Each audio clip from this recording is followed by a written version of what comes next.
Welcome to Unintentionally Offensive, the fastest way to disappoint your parents. We are your hosts. I'm Andrew. I'm Eric. I'm Caden. What are we going to be talking about today, gentlemen? I What don't shall know, we tell but our like the little pilot cumlings episode, that today? initial intro will never be talked about ever again. Never again. We can Um, talk about the pilot episode, but we shouldn't. nope, nope. That's banned. That's banned. That's what is it? Found footage? Not found footage. I Okay, hope that never becomes found footage. It's fuck. What's the term?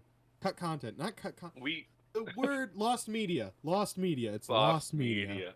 What happened was our pilot episode was a rabid old yeller, and we all had to go, "No, ma, he's my dog," and then blow its fucking brains out. My It God. was too dangerous to be left alive. Speaking of old yeller, what's your guys' favorite horror movies? Believable horror movies always gonna be it's always gonna be the original Halloween for me. I think Same, that that's honestly. the I think that that's the best believable horror movie that, like, as far All as right. in the Actually, no. I slasher have I have a genre. different I have a different answer than Halloween. I do love Halloween though. Halloween's great. I will It's John say, Carpenter's like magnum speaking of opus aside from the believable, thing. speaking of believable, the first Scream, Oh First Scream is yeah. really good. simply because the killer in that gets his shit rocked several times He because gets his his shit victims rocked fight a back. lot. Yeah, no, he gets his shit rocked a lot. He just like manages to overpower them like by like the skin of his teeth.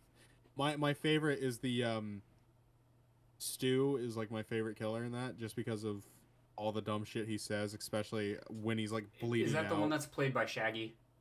Yeah, that's the one that's played by Shaggy. But Okay. that line where he gets hit by the phone, he improvised that because whatever the dude's name, he's a weird name. Whoever played Steve? I It know wasn't his Steve. name. I know his It's like name, but something I can't think Ulrich. of it. I It's can't something think of it Ulrich. off the top of my head right What now, is but I the do know his Billy? name. Billy's the killer. Billy and Stu. But when he throws the fucking phone at Stu, and he hits him in the back of the head, and he goes, "You hit me with the phone, you dick." That was improvised because he got hit in the head with the phone actually on accident. I love when takes like that make it. No, Like, yeah, it's really funny because like it adds to like, I mean, he's bleeding out, he's woozy, he's like not I'm thinking straight, feeling so like woozy. I'm feeling a little woozy. I love that line. It's so terrible. But That one speaking and of the peer pressure improvised one are lines really like funny. that, and we're talking about like method acting, um, the original Alien, that chest burster scene, yeah. the only person who knew what was going on, I think, was the guy that was the chest burster was coming out of. Yeah. There's Um, another scene in Alien that's really good. The five finger fillet scene when he puts his hand over the other dudes and like starts doing it. Like mhm. the other dude didn't know that was gonna happen, so his reaction, his screaming, is genuine. I Another. think in the original Predator, most of the one-liners from Arnold that exist when like they were like an actual unit in the beginning are all improvised. I think Arnold Right. like came up with all of those or most I of like to those. imagine. I like to imagine Arnold improvise the one ugly motherfucker line. Like he hadn't seen the mask, and so like the dude like takes his mask off and reveals the predator face, and Arnold just goes, "One ugly motherfucker." You've never seen Jean-Claude Van Damme on cocaine? Like, yeah, man, it is what it is. That's a deep joke for anyone who wants Jesus to talk Christ. about that. Another movie off the topic of horror movies, but Gene Wilder in Willy Wonka, when he first Yeah. comes out of the when he first comes out of the chocolate factory, and he's that feeble old man. None of those Yeah. He's actors, doing the cripple walk. yeah, none of those actors knew that that was going to happen. So their reactions are genuine. They're like Well, actually like, and dude, then they look the other pissed piece that of he's that. crippled. Also, Well, and the other piece of the that. boat ride, I think, was also improvised, wasn't it? Well, I think so. But the other piece of that opening scene that you're forgetting is Gene Wilder demanded that he trip and fall and do a flip and walk the rest of the movie without a cane. And he like that Mel Brooks like maintains like in their working relationship, which lasted a long time, that's the only heated argument they ever got in. And Gene Wilder's whole reason for saying, hey, I want this, just film it, and then film it the way you want it, and we'll see which one's genuinely better. The reason why Gene Wilder wanted that is because there's this air of he came out like that and he did a flip and he can walk around. Now you don't know if Willy Wonka is lying, full of shit, or magical the whole movie. Yeah. And I think that's beautiful. Yeah, for sure. But specifically, I want to know why whatever your favorite horror movie is your favorite horror movie. So Eric, start us off. Why is Halloween your favorite horror movie? It's just so believable and real in every aspect. Like, and it with the Rob Zombie remake, they Fuck the tried to Rob kind Zombie of remake. go with that. But the problem with the Rob Zombie remake versus the original, like from the get-go, Is that Rob Zombie lacks subtlety. Rob Zombie does lack subtlety, but there's other stuff too, man. At the very beginning of the movie, you see Michael kill his sister, and it's in, you know, a regular small town America town. It's in a regular house in a regular neighborhood, and, you know, Michael just goes crazy and he kills his sister. And, you know, from what you can see, what Rob Zombie likes to do is he likes to make everything white trash. And, like, the problem is when you put that family in that house in white trash, it is no longer every American family. And that's why remake, like, kind of falls short, is it over-explains itself, and it turns every, like, conflict that Michael ever had into, yeah, he's just never going to ever come to terms with. He's just from a white trash family. Yeah, As opposed to in the original, that's a regular American family, like, period. It's always been a topic, like, is Michael purely evil, or, like, what caused him to snap, etc., etc. Whereas in this one, it's just like, oh yeah, he had an abusive stepfather, a mother who did stripping, a shitty sister, and, like, just like got bullied.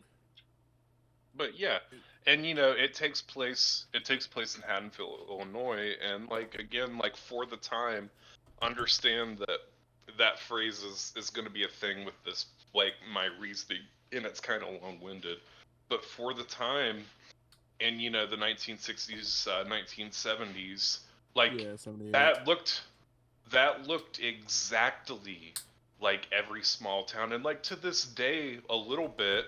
Like, obviously, like, the cars are different and other things are different, but, like, if you've ever lived in a small American town in, like, most of America, it looks exactly like that, and it works so fucking well. A mental patient escaped.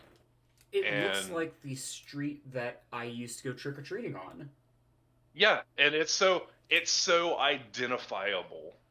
And, like, I get that we could make a joke about how, like, nobody can afford a home anymore, so, like, that's slowly becoming less relevant, but I'm not going to make that joke because that joke depresses me.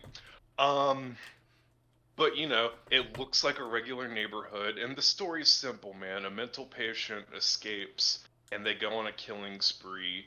They don't mention the sister connection yet.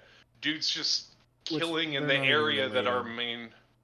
watch, like, Halloween 2, it's a really... Yeah. No, watch Halloween 2, it's really, really good, and John Carpenter did write that. So, like, for me, despite what the new Halloween movies are saying, Halloween 2 is too good to fucking write out. Like, it's too on, good. Like, which canon, which timeline you're following. Like, sometimes they're related, sometimes they're not.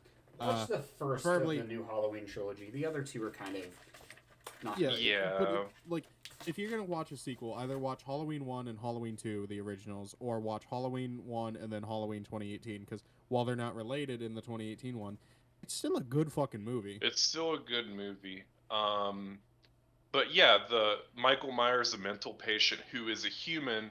He's evil. Like, they're like, mentally, he's an evil person, and they really play with this so well, man. Like, the reason why Laurie is relevant in the story at all is that's just the place that he happens to be going on a murder spree.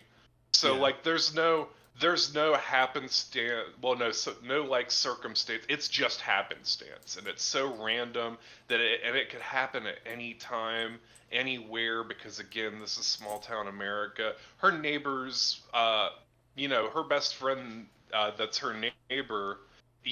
Her dad's the local sheriff. Like, it's all so fucking cohesive and like written so And another tightly. thing I will say about the original Halloween, like, they don't explain anything, but just because, hey, he's this giant dude in a Hmm. mask.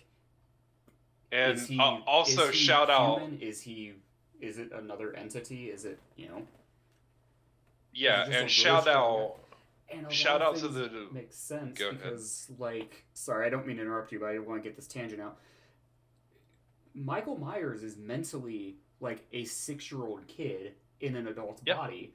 If you have ever dealt with like a child, they do not know their own strength most of the time. So a lot of this could just be him just, it's just and that is his going to be actual in my strength point not later. holding back. Yeah. Yeah, Just and that is going to be in my viewpoint later as well, because they do it so well, man. It's you all just hear mystery. the scene where he pins Bob to the wall with the knife, like right before he jumps him. Just tag So you. hard. It's so fucking hard, dude. Like Oh, it that is. It's to like me is one of the it's the most iconic kill grittiest. in any horror movie ever, for like the And most part. Like speaking of the kills in it's like the Halloween, Akira bike slide of horror movies. Yeah. speaking of the kills in Halloween, like none of them are really gruesome. None of No, them are not gruesome, until but they're all 2018. real. They're They're all all real, like and like a lot of Wow. them, like they're quick and violent. They're The true knife pin acts to the of wall isn't super violence. real. yes, I feel like you could have and pinned someone to the wall with a kitchen knife. That's Suspension, like well, the least real one. suspension That of was disbelief. badass, so I don't care. one of my favorite kills in a horror movie is in Psycho. You Oh don't yeah. see any of it. The shower scene. You don't see Oh any. yeah. You see the silhouette of the knife going into her, and then you see the blood pooling in the shower. Actually, there is a shot of her getting stabbed. Like it's a quick, like half a I- frame, but it's still in there. Yeah. Yeah, That's it's about in it. there, but Most it's people aren't going to fine. see that. Yeah, it's but like like they subliminal. leave It's more everything prominent to in your the imagination, recoloring. which I think leaving it to the imagination can make it. And in I'll the- give in a terms of flip better. side. I'll Like- give a flip side movie too of believable, and we'll talk about that after we're done with Halloween and after you're done with your favorite movies, unless you want me to talk about that movie since it's related-ish. I think we should go down the list and Okay. circle back. Yeah. To But yeah, movies, like the less is more mentality with Psycho. Yeah, and Yeah, no, it's that- true that, with like, Halloween that as happens with a well. lot of movies as well. Like In general, I think sometimes- horror is the mystery of it is what makes a lot of the horror scary. Yeah. Honestly, because your Well, mind yeah. is fill in the blanks usually a lot worse than anything they show on the screen. some of the like better kills in horror movies like are the ones where you don't see the kill and then you see the body later and like you're just like, how the fuck did the body get that messed up? Like Yeah. what did Jason, the Xenomorph, whoever, do to this person to leave that? You know? Yeah. Those are always very interesting kills But- in movies where it's you see them grab for them, cuts to like the main girl being like, haha, I'm so happy all my friends are alive, and then like, like later on But, in the you movie know- you find Jared and he's got no arms and his penis has been removed. Right. But what I like And all my about friends are dead is playing Halloween, in the background. what I like about Halloween's kills is none of them are super over the top. The only one that's remotely a little over the top is when her best friend gets killed and Michael's choking her, and then she calls Lori, and she's like choking, and they had had a sex conversation earlier, and she's like, "Oh, you're just fucking bragging that you're getting sex, and you're showing me the moans, funny," and then she hangs up, and her friend dies. Like, Yeah. and it's like meant to be just a little funny, but it's so well done that it's not Yeah. distracting, and It's all the funny- kills in that movie are so like quick and again grounded in, for the most part, realism. Again, Reality, yeah.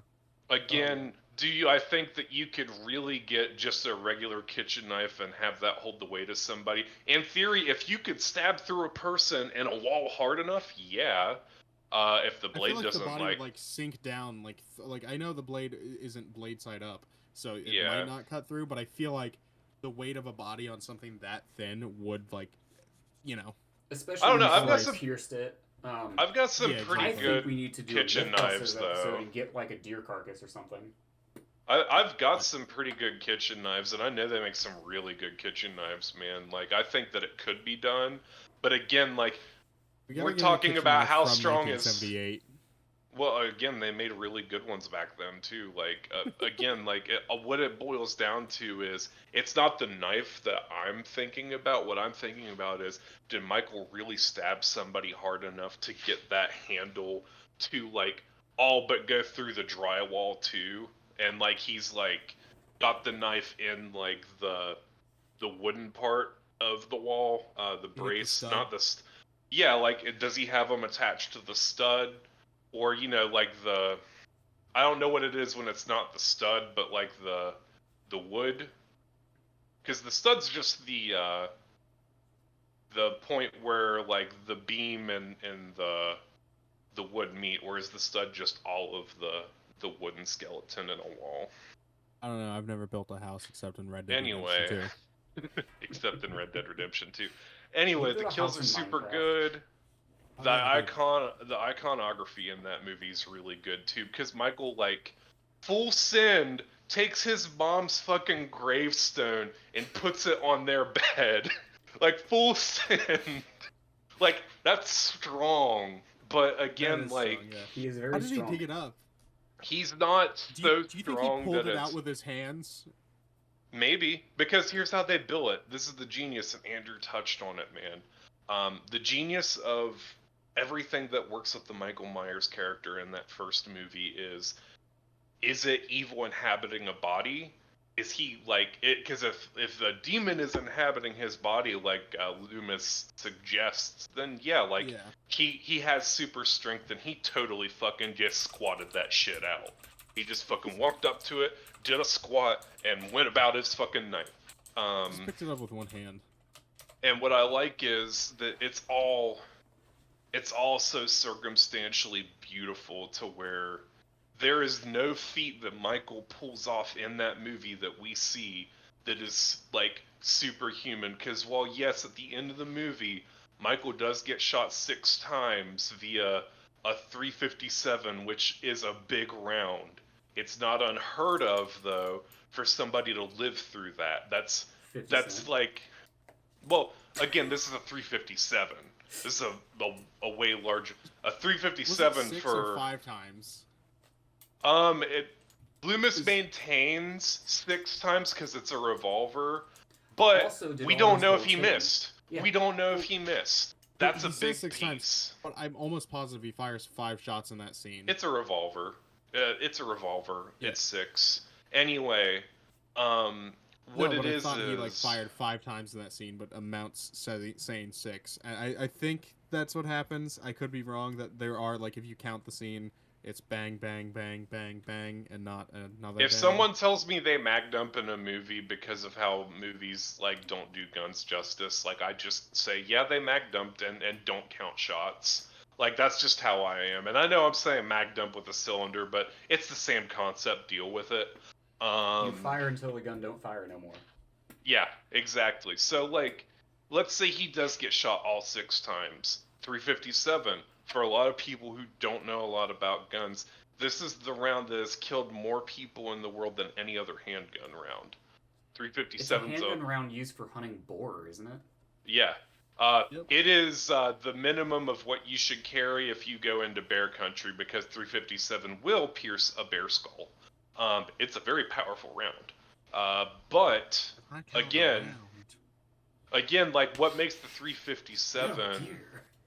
what makes the Shut 357 up. such a contender for like one of the best rounds ever is it's just a little bit smaller than a 44 Magnum, but it's so much quicker.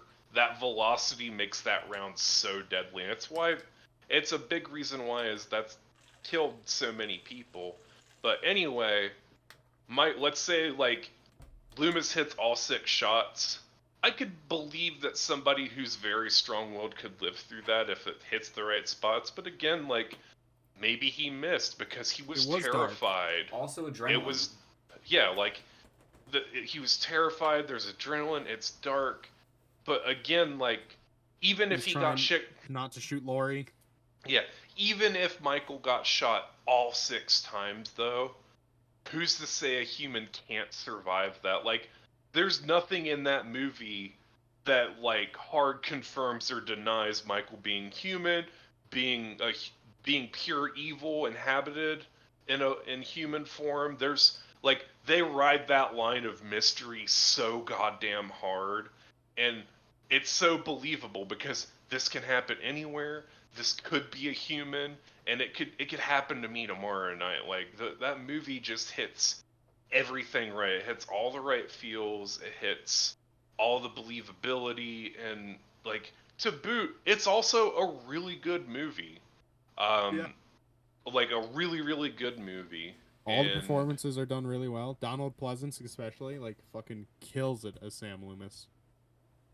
really rides that line of like, hey, this guy's really obsessed with Michael. Like, how much is he Is this guy exaggerating? crazy, or is he like? Yeah. Like what's? How much Yeah, is he like, exaggerating? Is he crazy? Is he breaking the law? Am I an accessory to that? There's so many things to that. And it's so good, and that movie wouldn't sweep the way it does if Donald Pleasance wasn't in it. I absolutely like agree. Like that movie would not sweep.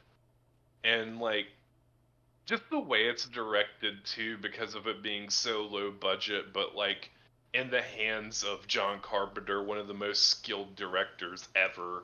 Like They had to it bring just in makes it leaves from feel. another town. Well, not only did they have to bring leaves from another town, they were so poor they couldn't afford to get more leaves. So when a take was done, they had to They'd go gather and 'em collect back up and all use of it the again. leaves. Mhm. Yeah, like it's Imagine so that being your job. man. Didn't what's his name? I don't ever remember his name. The first guy who ever played Michael Myers.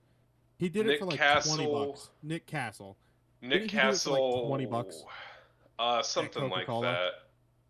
that. Like, because Nick Castle was the guy that's in the movie for 90% of the movie. I And then the actually a couple face years reveal is someone ago. else.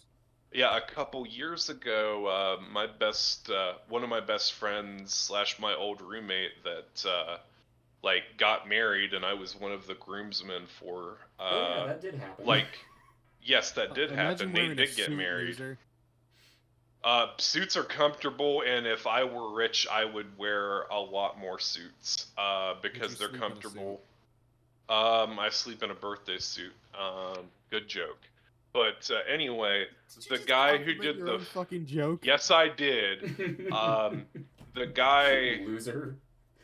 the guy that I had, the guy that did their wedding, like that married them, was the guy who did the face reveal in the original Halloween, and I have a picture with him, and he autographed stuff for me, and he was such a nice fucking dude. You And I just got to unlocked that nerd memory, out 'cause with I him. remember you telling me about that. My God.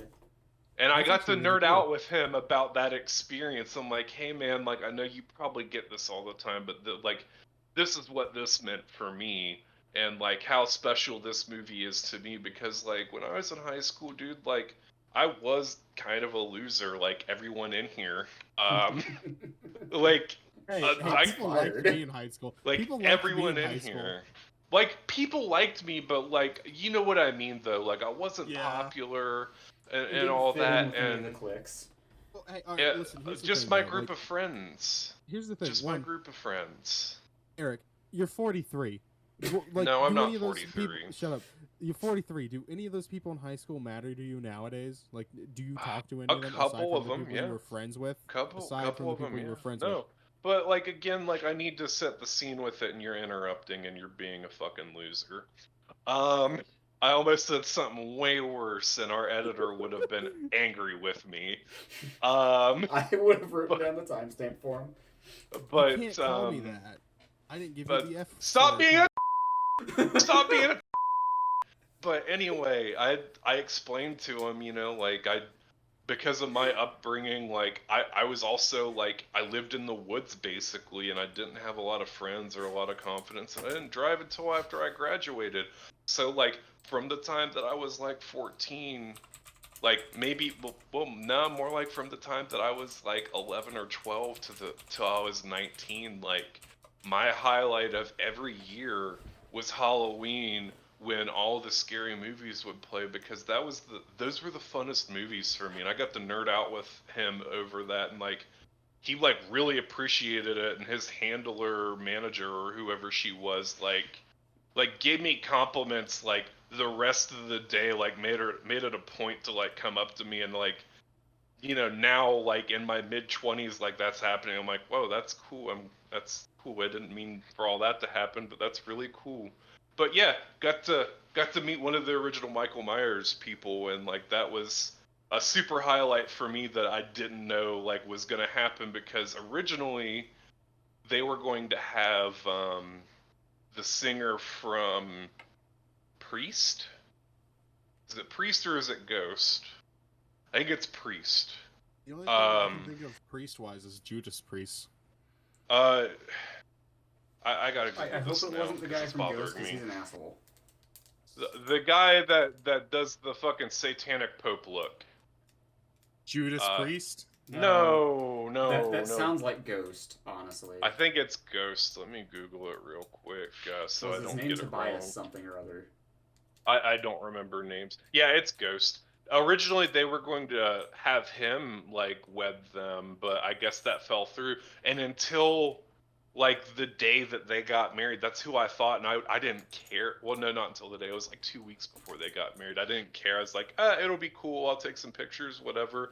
But as soon as I learned it was fucking one of the OG Michael Myers, I fucking flipped shit and nerded out and was like, oh man. And I got to tell everyone, and that's probably why like specifically, Andrew, because I probably told you before the fact and after the fact, and it was a You really, told really me good like time. the time you visited after Nate's wedding. Gotcha. And when you just started nerding out about now, it triggered my memory of you nerding out. Because again, like I don't know how to convey to people that don't know me, like how meaningful Loser those you are? movies. Well, no, how meaningful those movies were, and like those movies, like as dumb as it is to say, like those movies were like my favorite part of that time in my life. Like, No, I 100% get that. 'Cause esoterically, like those slasher villains, like Michael Myers, Jason, Freddy, and all that, those were my best friends. Like at that time, because like a lot of things were not going well for me, and I'm they not gonna be like mean about it this was one. I'm just gonna like. it was an escape from Yeah, no, reality. And that's. like those movies are like I It's don't like what the watch as many X-Men was for now. me. Yeah, I don't watch as many now, but I still like watch the X-Men. I fucking love X-Men. and yeah, dude, I want more X-Men movies that are more comic book accurate. But yeah, man, But slashers. I want some of my favorite X-Men characters that we don't get to see too much, and like when we do see them, they're not wasted, because Nightcrawler was awesome, but I love Nightcrawler was so Nightcrawler. good. He was so Nightcrawler good in will X2. never. Well, like here's the thing that sucks about Nightcrawler though, and they never translated it well. Nightcrawler and Wolverine are best friends. Like, Yeah, and they're tonal opposites of each other. And there are stories where, like, there's a really good story where Nightcrawler dies and Logan goes through a terrible time, and like has to do things, and he basically does God of War 2018, where he like takes his remains up on top of a mountain, and it's a really good story. yeah. No, one of my favorite stories is Old Man Logan. Like that, I mean, that's bar none one of Yeah. the best Wolverine stories. But specifically, the shot of Logan holding Jubilee in his hand, who was basically a daughter figure to him, Mm-hmm. is like so impactful for if you've read the comics and you've seen the connection between Jubilee and Wolverine, where he takes on this like sort of dad role to her. It's such a heartbreaking shot of her bleeding from like everywhere, Yeah. like claw marks on her, and like him putting his head on those tracks, right? The line he uses, he's like, I know it wouldn't kill me, but I knew it would hurt me, and that's really all I needed. It's like, that's depressing as hell, And because he just slaughtered all the X-Men, and he's out here just like doing Yeah. things to hurt himself. I don't want to trail off, and I do want this to be a topic later. I'll say X-Men? this. Yeah, I'll say this about X-Men specifically, and then we're gonna go Move on back to to Andrew's movie. yeah. Have my final closing remarks that I may need to make, and have Andrew's movie come up. But all I have to say about X-Men is this, and it might make people upset if you're a Spider-Man fanboy or a Hulk fanboy or whatever, but I'll say this when it comes Wolverine to X-Men. clears. I'll say this about X-Men specifically. I think of the things that Stan Lee had a hand in, whether he created it or not, we're not going to talk about that. That's a whole nother topic. Jack Kirby got fucked, the end. But of the things that Stan Lee had a hand in, the most heart and soul was put into X-Men. Even like though Peter Parker is probably one of the, if not the best written characters. Despite me hating Spider-Man, I can acknowledge that. I hate Wolverine's Spider-Man the written better. superhero. I hate Spider-Man the superhero. Like I just think he's a boring, uninteresting. Like his powers just don't interest me. Like, and it's nothing personal because again, Peter Parker is a really well-written character. But I think that X-Men, like the heart and soul of people just pouring everything into making these allegories that are so like relatable. Like I think X-Men absolutely is Marvel's like shining gem that does not get enough love, and it doesn't get enough adaptations. Like period. Yeah. And maybe one day, if Disney can stop fucking things up, we can get what we all deserve from X-Men, and that's a comic book accurate, long-running show series of all these characters that get to come in. Because the only way to do X-Men is a show. Like I think movie events Do it would more be cool. akin to like Batman the Animated Series, where like every Yeah. episode maybe introduces a new X-Men, or like, you know, like it has Yeah. a different sort of problem for them And to you solve, know, and like take inspiration from the comics for each one. And then you could also have like, you know how like Simpsons does Treehouse of Horror, have episodes that Yeah. are Treehouse of Horror episodes, like that are very fucked up or timelines. Like have the Old Man yeah. Logan thing as an episode. Or, you know, hear me out with big events. Just do a movie or even a trilogy of movies that is directly tied into the show and is part of the show. But, like, the Yeah. only way to do X-Men right and correctly is to have a show. X-Men is Marvel's best thing, in my opinion. Marvel has a lot of good things, but X-Men is the best one, in my opinion. But as far as slashers, man, yeah, I love 90% of them. Like, I even love shitty B tier ones, but Well, those I are don't some of the want to better get. ones because they're Oh yeah, I like B tier. Like, man, Hatchet. Oh man, those movies are so good. Thanksgiving. Yeah. Gobble I gobble, motherfucker. I specifically love Hatchet because I can't think of his name at the moment. I know his name, but I can't think of it. Kane Hodder. Kane Hodder Hodder's plays the badass. killer, and like for a lot of people who don't know who Kane Hodder is, Kane Hodder Yeah. was a lot of people's favorite Jason. Part 7, Part 8, 7, Part 9. yeah, and Part 10. X, yeah, and like had a really good Jason run, and he's the killer in this, and his first kill, because of like Freddy versus Jason was not what it should have been, and his Still a first good movie. kill, I love Freddy vs. Jason. there's a lot that holds that movie back. Like, True. and a lot of it goes down to Kane Hodder was told he was going to be Jason until last minute he was told he was replaced, and like that movie absolutely should have had Kane Hodder as Jason. The Period. most iconic Jason versus the most iconic Freddy. There's also a Like- scene where the one chick in it calls Freddy Krueger that was unnecessary. Oh yeah, he does call him a but that movie is weighed down by a lot, and I don't really want to talk about it that much. But Kane Hodder plays Victor Crowley, Louisiana inbred Axeman that does a lot of killing, and there's so much blood and it looks like tomato juice, and like it's so good. And his first kill in that movie, winking at that movie and its poor reception, is actually him killing. Man, I hate this. I hope neither of you develop what I what I have, where like when I know people's names, but once I need to say the name, it disappears. Oh no, that happens Guy 90% of the time I talk about people. guy who played Freddy Krueger. Guy who played Robert Freddy Englund. Krueger. Yeah, Robert Englund. That's the first kill in the whole series of movies. He kills Robert Englund, and it's such a good meta humor moment. But anyway, I've talked for a really, really long time because Yeah, I Eric, really, shut really the like fuck that up. movie. Well, I mean, to be fair though, there's Shut a the lot of fuck up. times Shut the that fuck our up. viewers, No, our Andrew, viewers, Shut up, Eric.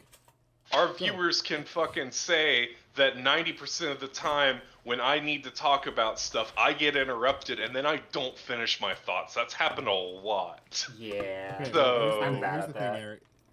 Yeah, me too. But here's the thing, Eric. So, If suck you- my dick, you little fucking bitch! Talk, Andrew!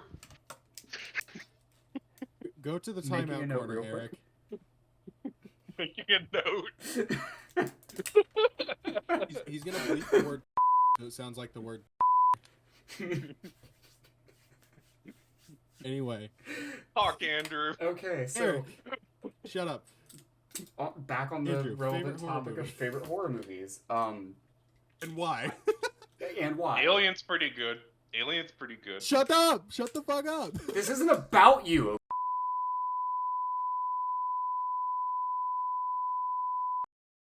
You had People only you come had in your for me, piece. goddammit! You had your piece. Let me speak mine.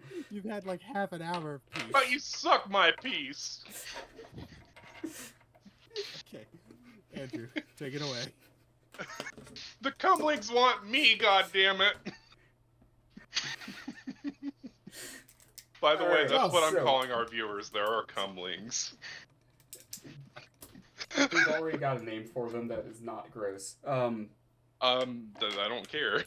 We can have two names. Fuck it. Can we To be talk? fair, I will let the viewers decide which one they're going to be called, but that is neither here nor there. Filthy fucking cumlings.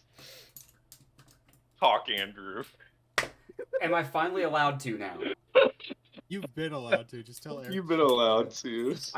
I do have the power to mute him, but I'm not disrespectful. I'm just doing what you guys have done to me, and it's a good bit. But I'm gonna Me. stop. I have a habit of over talking to you guys because I'm So, a bad person. I used to not like horror movies. I was scarred as a kid because my parents had literally forced me to watch them when I did not have the stomach for them. And didn't they force you to watch like one of the worst ones too? It was like Rosemary's Baby, which is like really fucked up, and no 4-year-old should watch that. That's not what happened to me when I was 4 years old. That's it. No, the only horror movie I remember watching as a kid. Actually, I remember a few. I don't remember anything about them. Friday the 13th Part 4. My parents made me watch that. That one's I don't know fine. why they forced me to watch it, but they would not let me. Without see watching the ones that came before? Yeah, why would they do that? Are your parents stupid? I plead the fifth on that one. Call your mother on the podcast right now and ask her if she's dumb.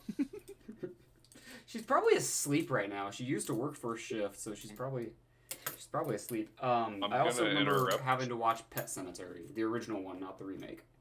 Oh, that that's movie fucked me up if you like animals and you're a kid. That movie's not the Yeah. movie. There's also a really fucked up scene where like the kid has like the scalpel and he slits the back of the dude's like Achilles tendon and then like bites his Yeah. throat out. That's when I turned off the movie as a kid because that was For too me- much. That For me. happened in the So- original? Yeah, I know they redid that scene in the new one, and I have to, because I don't remember much of the. I don't remember much of the original other than the kid getting struck with the syringe at the end. Or am Yeah, I no, thinking a the- completely different movie? the old man It's across been the a while. street. The old man across the street who like tells the guy about the pet cemetery or whatever is like, oh, y'all want to bury your child there? He'll come back as a motherfucking murderer. And like, lo and behold, the child does. He slits that dude's like Achilles tendon and bites his throat out, and it stuck with me because it was so well done that it was For horrid. me personally, that movie didn't do a whole lot for me at the It's a time good that I movie, yeah. watched it. It's I also good, don't don't like get me Stephen King. wrong. Yeah, like Stephen King is is like a slightly aged up R.L. Stein when it comes to like the scariness of what they R.L. write. Stein has scarier stuff than Stephen King could ever fucking write. But Fuck Stephen King. Anyway, but yeah, Pet Stephen Cemetery. King looks like a fucking who. he looks like a pedophile. That too. Look, I'm not gonna make fun That's of neither Stephen here nor King. there. But yeah, this is I relevant do to also Pet remember Cemetery. having to watch it as a kid. Oh, that one fucked me up as a kid as well. So Why do we have like the same movies that fucked us up, Andrew? But Pet Because I am Cemetery. secretly your dad. But What? anyway, You're I'm alive? gonna book in Pet I've been Cemetery. addicted to heroin this whole time. Damn. But my favorite horror movie is also Halloween. It is such a great movie. But so that we're not talking about Halloween for another half hour. That's my favorite believable one, by the way. There are favorites in different categories, but Yeah, we're yeah. keeping it We can short. circle back to that. I don't mind talking about horror movies the entire night. Yeah, me either. But one of my That's favorite funny. ones, and again, it was one that I saw shortly after it came out when I was young, and it scared the shit out of me, was the first Scream movie. And again, it's another Yeah, that one scared me semi-believable. as a kid. It's another semi-believable horror movie. And one of the best things is Wes Craven had directed that, right? Yeah. Okay, Wes He made Craven. he made two of the most iconic slashers ever. Freddy Nightmare on Krueger Elm Street was and- the other one, right? Yep. Yeah. Okay, cool. I am not completely off base when I say that. But the highest billed actress in the whole movie was Drew Barrymore, and they She was kill in it her for off 10 in the minutes. first scene. Yeah. That is fucking I have a- ballsy. It is ballsy. But it's also Wes Craven. Like, he made Nightmare on Elm Street. He knew what he was doing. Well, I have a funny yes and anecdote no. about Scream. But another thing, like, the killer is not some like overpowered monster. He's not some entity. It is just Dudes. spoilers for this like 20-year-old movie. It is just a couple of dudes. Closer in a to costume. 30, may I add. What's up? Closer to 30, may I add. True. Than 20. Jesus Christ, man, he's old. Time is weird, okay? Yeah. But yeah, it's just two dudes in a costume who have this plan to get revenge on one of their classmates or something. But It's not that. It's well, kind of. It's kind of. I'm paraphrasing. Yeah. But They're also like they're obsessed with horror movies, and it's a meta thing. yeah, They're like, And obsessed that's with what horror movies, Scream's most but remembered also- for. yeah, it is very Also- meta. Sydney's dad fucked Billy's mom and caused the divorce. Blah blah blah. Some dumb shit like that. Yeah, it's they're getting Peer revenge on pressure. Sydney. But one, it's treated as if the entire movie up until like the reveal, it's treated as if it's just one killer. Yeah. And on top of that, he gets his ass kicked multiple times as he's trying to, because his victims are actually fighting back and fighting back successfully for the most part. Like they're hitting him with like heavy phones and Except- shit. Yeah. Yeah. Except for fucking Garage Door Girl. Oh yeah. Yeah. I don't know what that was about. She had like beers in her hand. Like, why not start like chucking beers at him? But yeah, So like, that would have made a commotion. And, Oh, like, my people man inside the Bobby house- Hill. and then This is before my man Bobby Hill, but that's not my purse. I think don't it know was. you King would of have Hill's gone. old.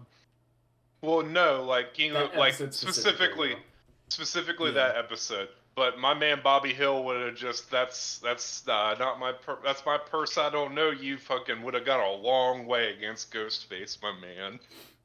But yeah, like, and then the reveal at the end that it was two people this entire time. Is Yeah, kind of- that movie. That And movie one of them being is, like, the guy meta you was didn't so expect. good. Like, Yeah, because like and Billy is on played as a red top herring the of entire that, movie, and this is another tangent I can go on, but the Scream movies were actually based on an actual like serial killer too. Were?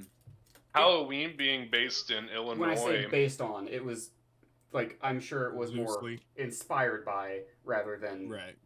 based on. Yeah, Halloween being based in Illinois is because a lot of like murders like that were happening in that area Okay, at that I like could go on around a that complete time. other tangent about movies that Nightmare are on like Elm Street based on being real based events. off sleep paralysis The deaths. Amityville Yeah. horror. Sleep paralysis Yeah. is fucking terrifying. Yeah. Don't get it. Don't tell me what to do. I've never had it, but don't get it. Don't. Nana. Don't. You don't want it. You will see things. You will see the Hat Man. The Hat Man. Hat Man. You told me about the Hat Man. I have never seen the Hat Man, but apparently it's a very common thing for people to see when they experience sleep paralysis. And they're But conscious I don't during understand. Right, if you have sleep paralysis. Sorry, I had to bend down and pick something up. If you have sleep paralysis, I know this is going to Sir. sound stupid, and you don't want to see like the creepy shit, why don't you just close your eyes? it. Because sleep paralysis, you can't control your body. It's called You paralysis. can't even like close your You eyes? stupid fucking. But don't you like blink and stuff? You don't blink? You blink, but you don't register. Blinking is it. involuntary for the most part. Yeah. You don't register it. You don't really have any voluntary control over your body during sleep paralysis. Think of it like Freaky. this, right? You know how people like on the side of the road when there's an accident and you hope you don't see something fucked up like a severed leg, but you secretly do, and like you can't not look away. It's like that, but you physically can't not look away from it. The best way I have to describe it, and this is also a really cool short story, is I have no mouth and I must scream. Because every time I've experienced sleep paralysis, and I have experienced it multiple times, it is not fun. When's the last time? When's the last time? Let the I viewers hope know it's the your last sleeping time habits. ever, but it was like probably a year and some months ago. That's recent. You're supposed to grow out of sleep paralysis for the most part. But There are outliers, But yeah, like that buzzing in your ears when you have tinnitus, that I hear that super loud. And I see things. And I get the urge to scream, but my body physically will not let me. because he's seeing sexy things. I am not seeing sexy things. I'm seeing scary things. He's seeing sexy things. I'm seeing like demons that want to eat me. You gotta eat them first. But yeah, don't get sleep paralysis. It is not fun. It is 0 out of 10. Would not recommend. That's your Yelp review on that? That is my Yelp review. Yeah.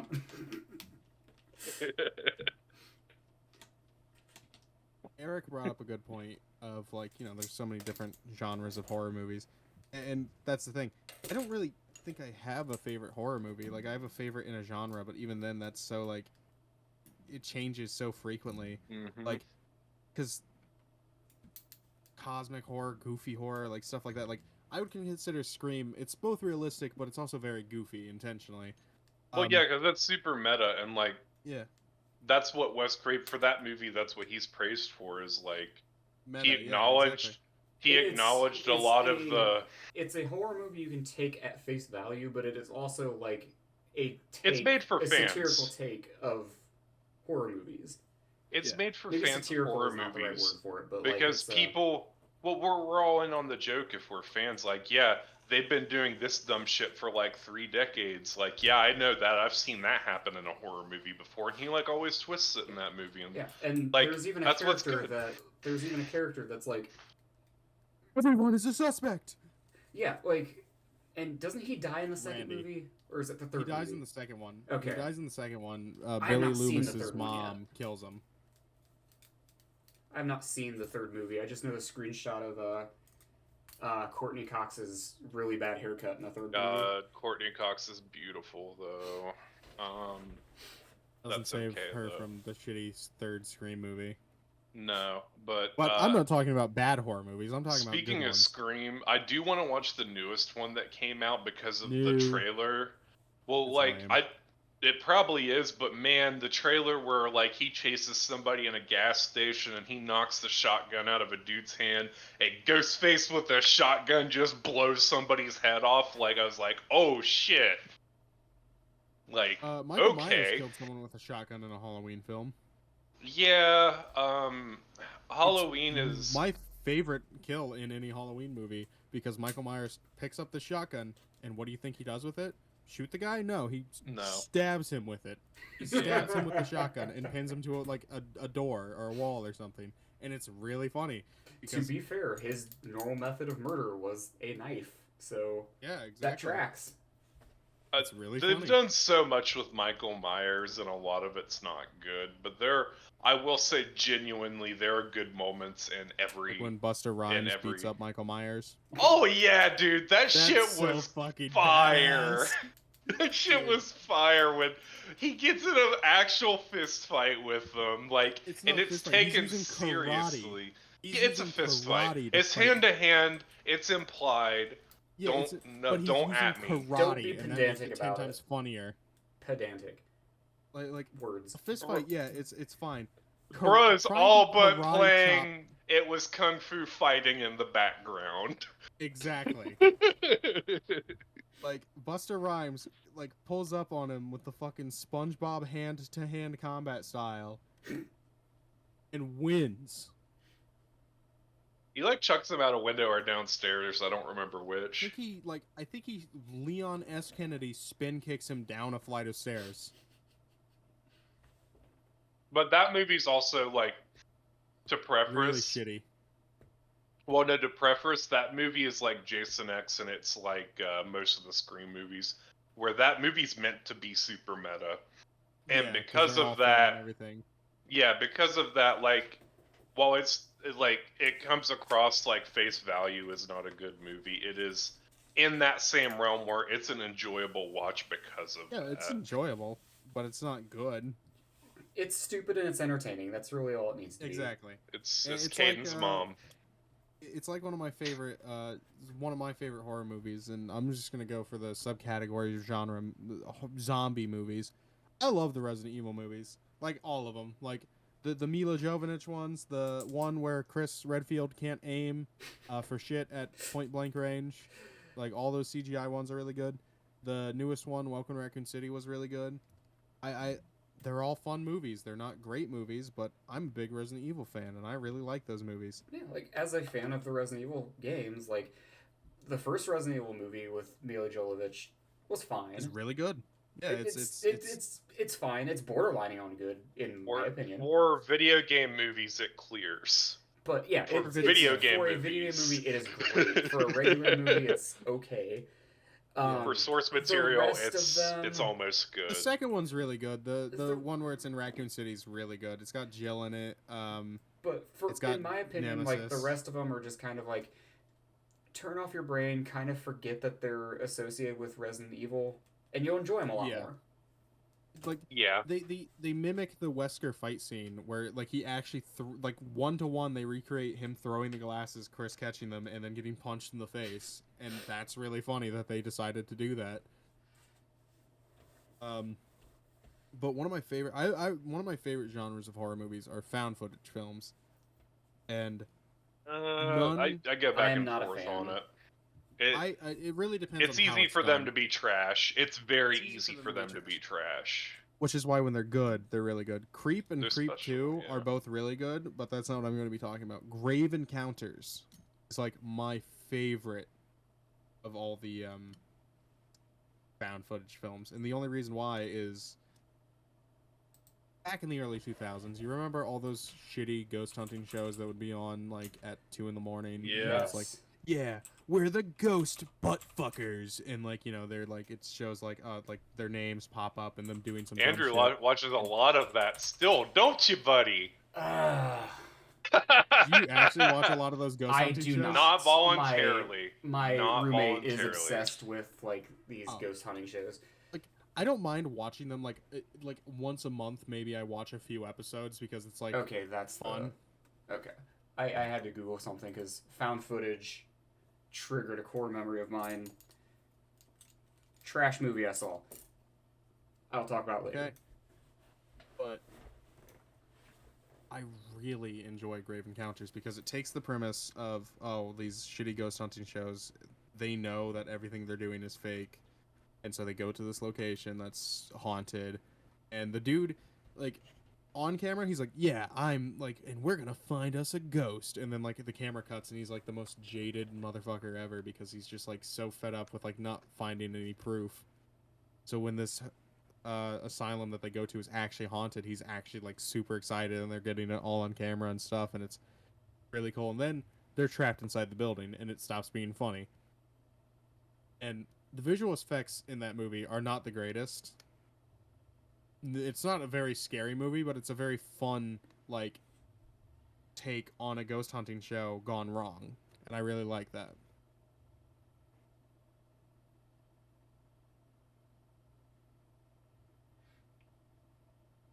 I liked. I I liked. like the long silence after I said all that stuff. It must have been very impactful on you guys. Yeah, Danny. Danny just needed to speak up for a second. That's all. In my defense, I was looking up stuff about the I He's was looking at also found footage looking. film I was thinking about, so I wasn't exactly paying attention. Yeah, I was What also film were looking you- something up. Oh, cool. So my point was all on mute. Cool. What were you looking up, Andrew?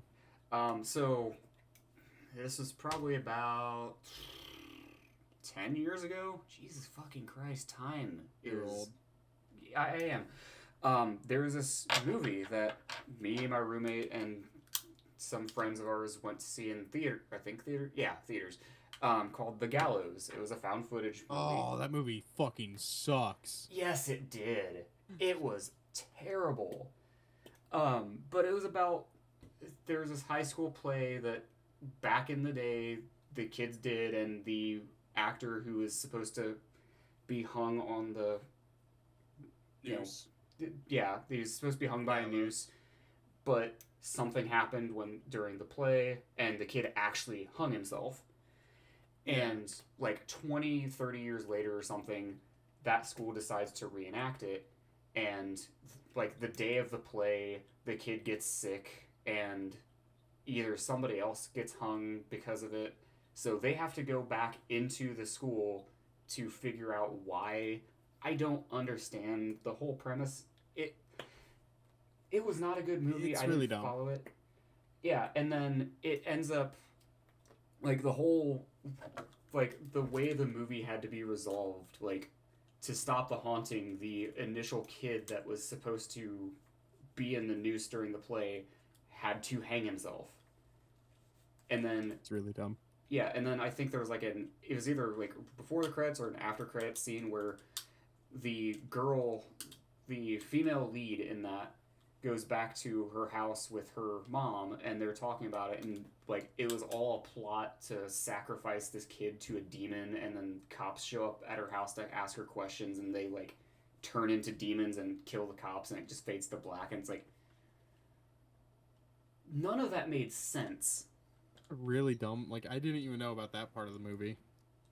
No, when you said a title of a couple of the movies that you were talking about, it reminded me of a movie that I really liked when I was a teenager. So I looked up the only thing I remember about that movie, which was the actress I had a crush on, and yeah, that's why I was reading, and I was paying attention softly. But found footage movies for me are just kind of meh a lot of the time.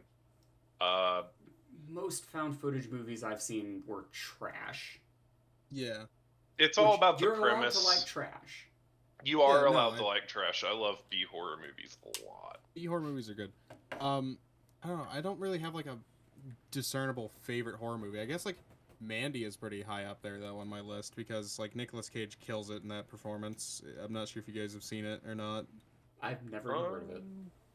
No. So I've Nicolas not seen Cage that. is married to this woman named Mandy, and this cult leader goes, "Damn, she's fine," and he was like, "Hey, want to fuck?" And she goes, "No, I'm happily married." So they burn her alive in front of Nicolas Cage, and then they just let him go.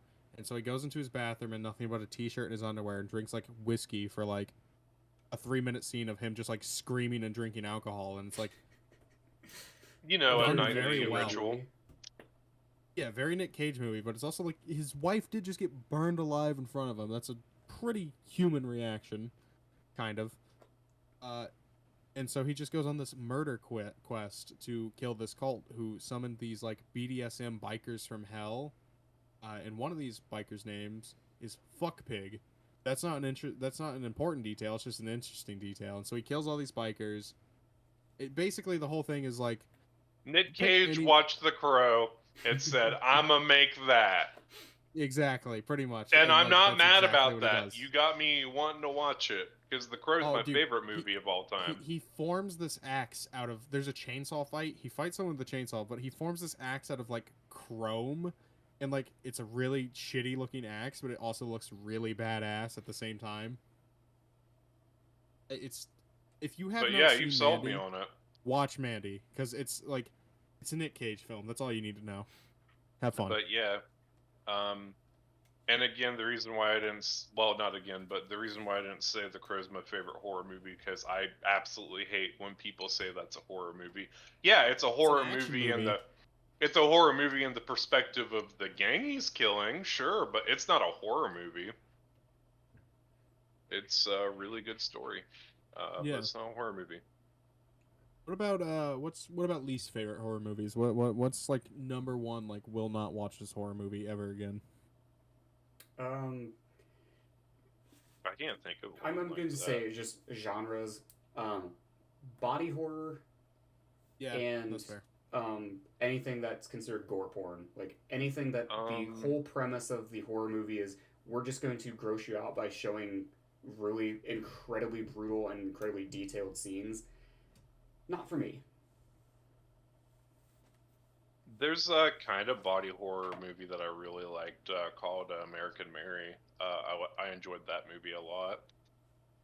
It's about a surgeon who, I think she comes up on hard times and she starts getting into the world of body modding, and she ends up like pairing like these two twins come up to her and they say, "Well, we want a piece of each other to be attached forever." So she like cuts their arms off and replaces it, and she's like so talented that they like the nerve endings work and all of that. And it's a good movie, but I don't remember a whole lot from it because my memory's really bad. But that's probably the closest to like body horror that I've ever. I guess you could count the Hellraiser movies as body horror. Yeah, In a way. I like the movies. I premise think of the they're boring. Hellraiser movies, but every time I hear like details about it, it's like, yeah, I don't want to watch that. Which is fair. They're not fun movies. They're pretty bad. Well, to be fair, you don't want to watch past the third one, I think, because eventually what happens to Hellraiser is they're straight to DVD movies that were not originally written as Hellraiser movies, and that's when you need to stop watching the Hellraiser movies. I think any time a movie series goes from a theatrical release to straight to DVD, you need to stop watching. It depends. It really does sure. depend. I'm not sure if this movie counts as a horror movie, but if not, I've got a backup. I'm gonna say both anyway, so it doesn't even fucking matter. Is Cocaine Bear? Would you classify that as a horror movie?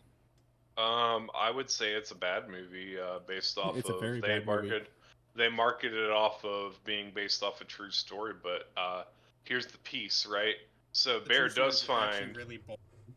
Yeah, Bear does find a backpack full of cocaine and eats it and walks about 50 feet and dies of a massive heart attack. Yes. And that's what we're billing Cocaine Bear being based off of a true story. Like, that's bullshit. Yeah, anything that is based on a true story or based on real events, they like the Annabelle movies are. I'm pretty sure they say they are based on a true story. You know what the true story of that is? What the true story that is based on? What? That the doll exists. Like that there is a real porcelain Annabelle doll. Not that it's haunted, not that it's like a gateway to hell or whatever, just that that porcelain creepy doll exists. I just really hate that like the people who like supernatural horror, specifically dealing with ghosts and sometimes demons, like just let themselves be exploited by people that are only in the business for money. It's why there are so many paranormal activity movies. It's why there are so many Conjuring slash Insidious, that universe of movies. It's why that's continuing. Those people don't give a fuck about any of those, and they're just running people who want to believe's pockets. And You know that's what's a why, really good? like, I don't support a lot of the paranormal horror movie scene because Yeah. it's just filled with exploitive dickheads. So You know what's a really good paranormal movie though? There Dead are Silence. really good ones. There are really good ones, and I will go out of my way to support some. But like ultimately, like the genre has been tainted in a way that like is frustrating. Because like Yeah. there are some really good movies and there's some good stories to be told. But when you're like running people's pockets because of a trend, like that's not right. Have you ever seen Dead Silence? I've not. It's made by the same guy that does Saw, Lee Winnell, and Okay. it's a really good movie. Uh, this guy's dad sends him a letter, something or other. I don't exactly remember what happens, but there's a story in the town that there's this woman who had a puppet show and was accused of killing kids or doing something with kids, and they drown her and her puppets. And so, like, there's a bunch of murders going on in this town, either kids or the adults who did it, blah, blah, blah. But this guy and a investigator who I think's played by Donnie Wahlberg, like, look it out, and like it's a really creepy movie. It's not like it's the ghost of this paranormal chick or whatever, but it has like one of the most crazy plot twists in like any horror movie, in my opinion. It's really good. It's like sleepaway camp levels of like plot twist. Okay. um, Yeah, that sounds really cool. Like I'll watch a I'm not lot of explaining it horror. very well because It I still have not seen sounds it since cool. I was like 14. yeah, It like still I will sounds say cool, this man. about like the Insidious movies. Like every now and then they have an interesting kill or scare or whatever. There's one Yeah. I don't know if it was one of the Insidious movies or if it was one of their like copycat movies, because I know there was one day I was at my brother's place and me, my roommate, and my brother's fiance were all we had like a movie marathon, and my roommate picked the movies, and it was just like Insidious 1, Insidious 2, this, and it's like they were all like that I that hate style that of old movies. woman's acting too. I And really it's don't like like that old woman's acting. I remember watching like the first one, and then like I checked out for the rest of them. I think I went to get a drink, and then I just went outside and hung out with my brother. Um, but I came back, and there, whatever movie it was, the premise was there was like a series of murders in this town, and the person was leaving VHS tapes of like they had VHS tapes of the murders happening, and what had happened? It was revealed that there was like this evil entity that was basically possessing kids, and the films were of that kid killing the rest of their family. Sinister. Sinister. Okay. Very good But there movie. was one Ethan Hawke. really good scene where the cop or whatever detective I guess is watching one of them, and it's got like lullaby music playing in the background if I remember correctly, but like it's Is just this the lawnmower scene? yep. But this kid's pushing the lawnmower, and it's just pushing the lawnmower, and it's really dark, and you just see lit up right in front of it, and at the end of the scene you just see like I think it's like you see like the body's covered up in like a burlap sack or something, but you can tell it's a Yeah. body. And as soon as that lawnmower would have hit the body, the video cuts off. Yeah. No, so he's not a But detective. that's He's a the writer.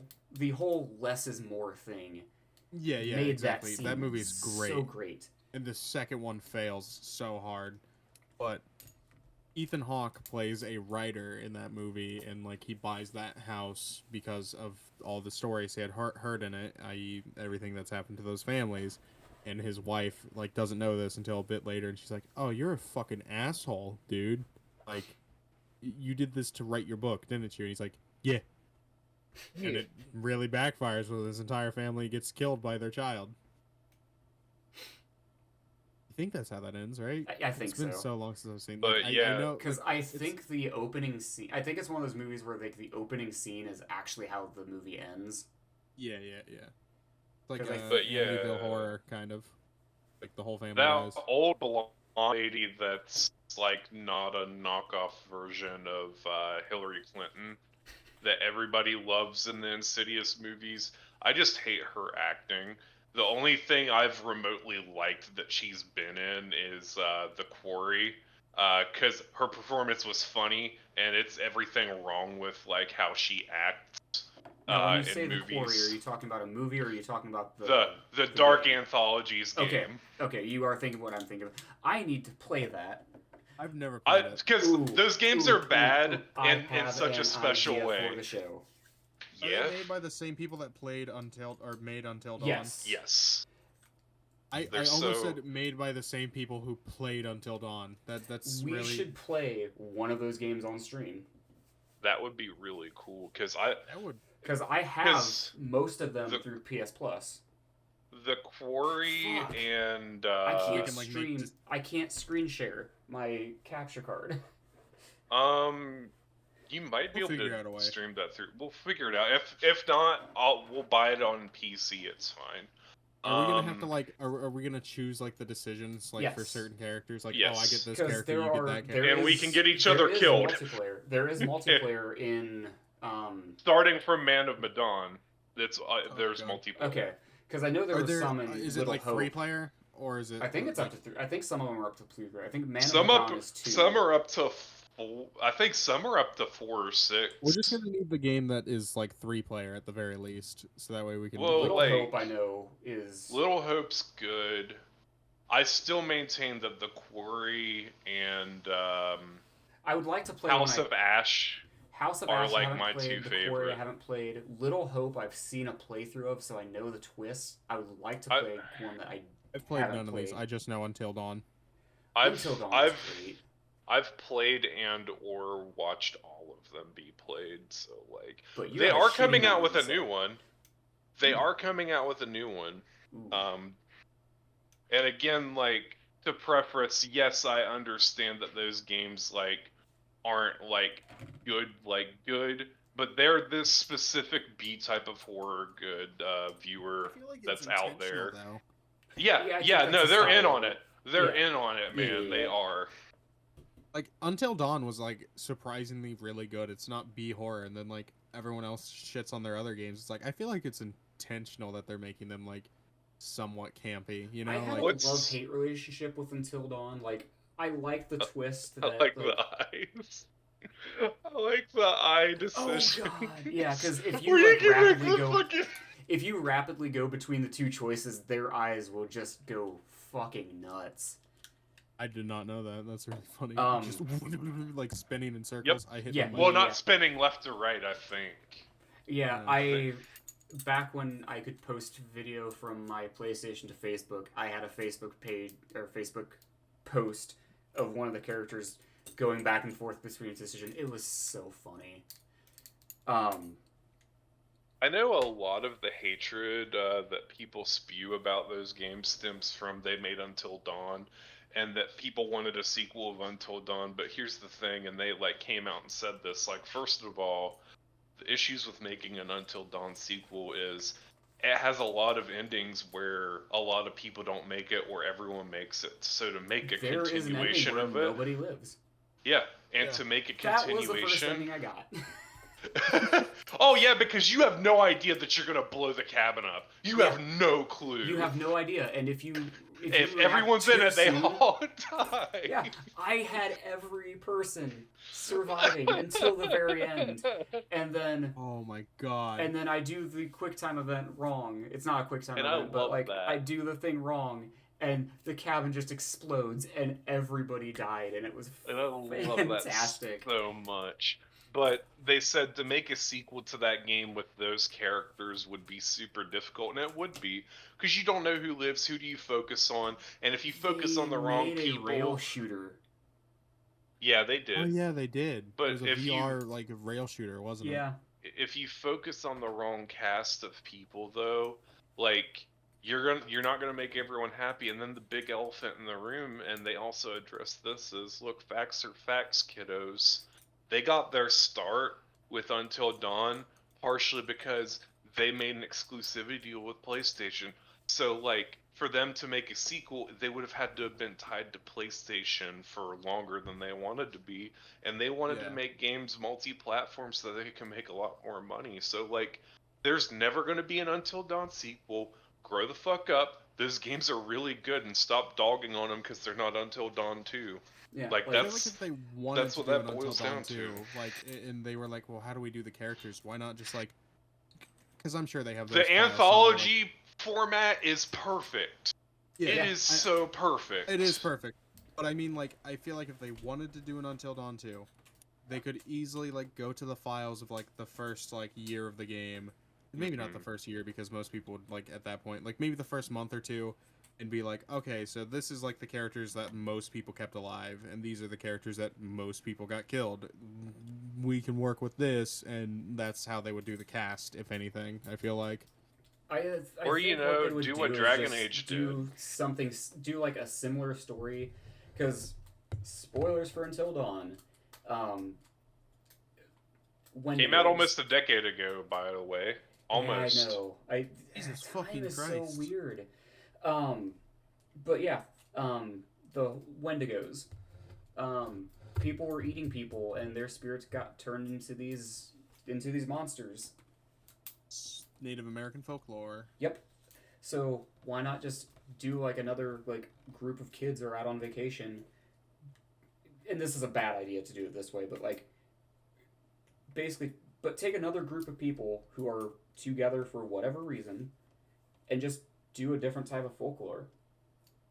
Which is exactly what they're doing, but multi-platform. Like, you know what I mean? Like, they did I have no they idea what made any the of these money are. that they needed to start up because, you know, like, that they're like a pretty small studio, if I'm remembering right. Like, I they're believe pretty so. small. And, you know, like, it's so cool that like so many people fucked with Until Dawn so that they could go multi-platform and it not be like a risk for them because they got their name out there. Like, again, my only problem with the Until Dawn games as games, not as like a story, because I have issues with the story too, but that's a different tangent. They're essentially like a visual novel style game with actual gameplay like in it. Telltale. Yeah. But they are still marketed at $60 to me personally. Yeah. Well, now 70. But to me, a game like that, I wouldn't want to pay $70 for a game like that. Like I'd be okay paying like 30 or 40.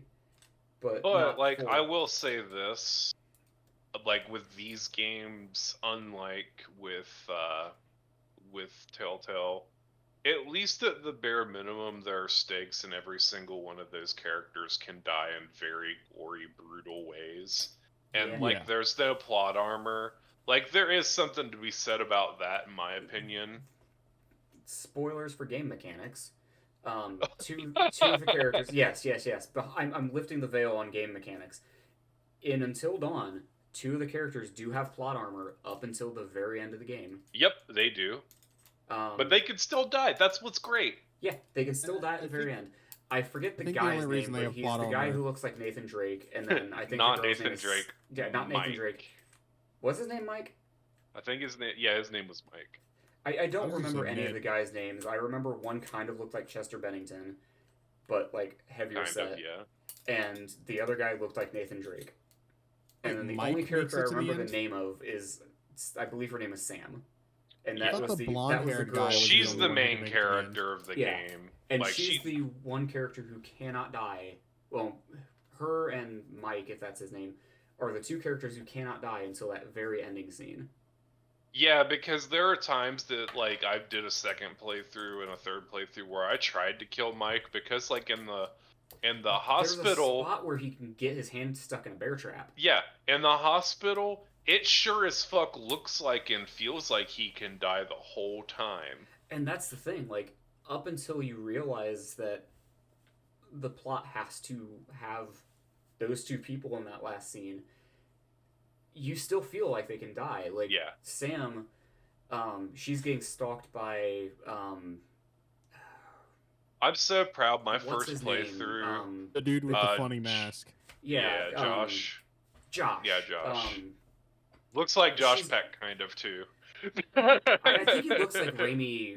What's his name? Rami Malek. Rami Malik. Malik. Malik. It's one of those. Yeah. Very good actor. Yeah, he looks a lot like him, and was that who it was supposed to be like mocap from? I don't know. I don't know. remember. But yeah, But she's being I'm chased so by Corey proud. Taylor, and like it's a guy in a jumpsuit and a mask. It looks like he could be a character from Slipknot, a character from Slipknot. You know what I mean? But yeah, like that whole spot where she's being chased and you have to hit the buttons to. It choose feels to like go you'll left or right. die. Yeah, there is that suspense. I will say my first playthrough, I was so proud of myself because of how much horror movies I watched. And that scene in particular, I made all of the right choices. My first playthrough, where like she didn't get punched in the face.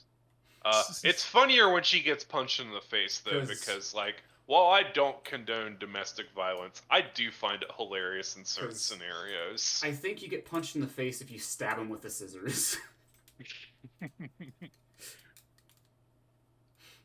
But yeah, I you probably deserve it. I enjoy those To games. be Those fair, games are like fun. you're putting her in what she feels is a life and death situation.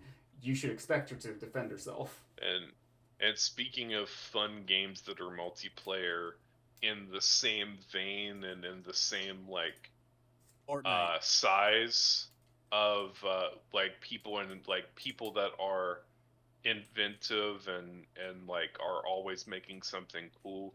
Fortnite. Roblox. No. Stop mentioning. What's another one? But no, the people who made A Way Out and dude, It A Way Takes Out is so Two. good. The people that made those games, like I put, like those two like studios make such good work for multiplayer games. I would love to play one are of those. legitimately. Play one of those on stream too. Have you ever seen the TV show Chernobyl?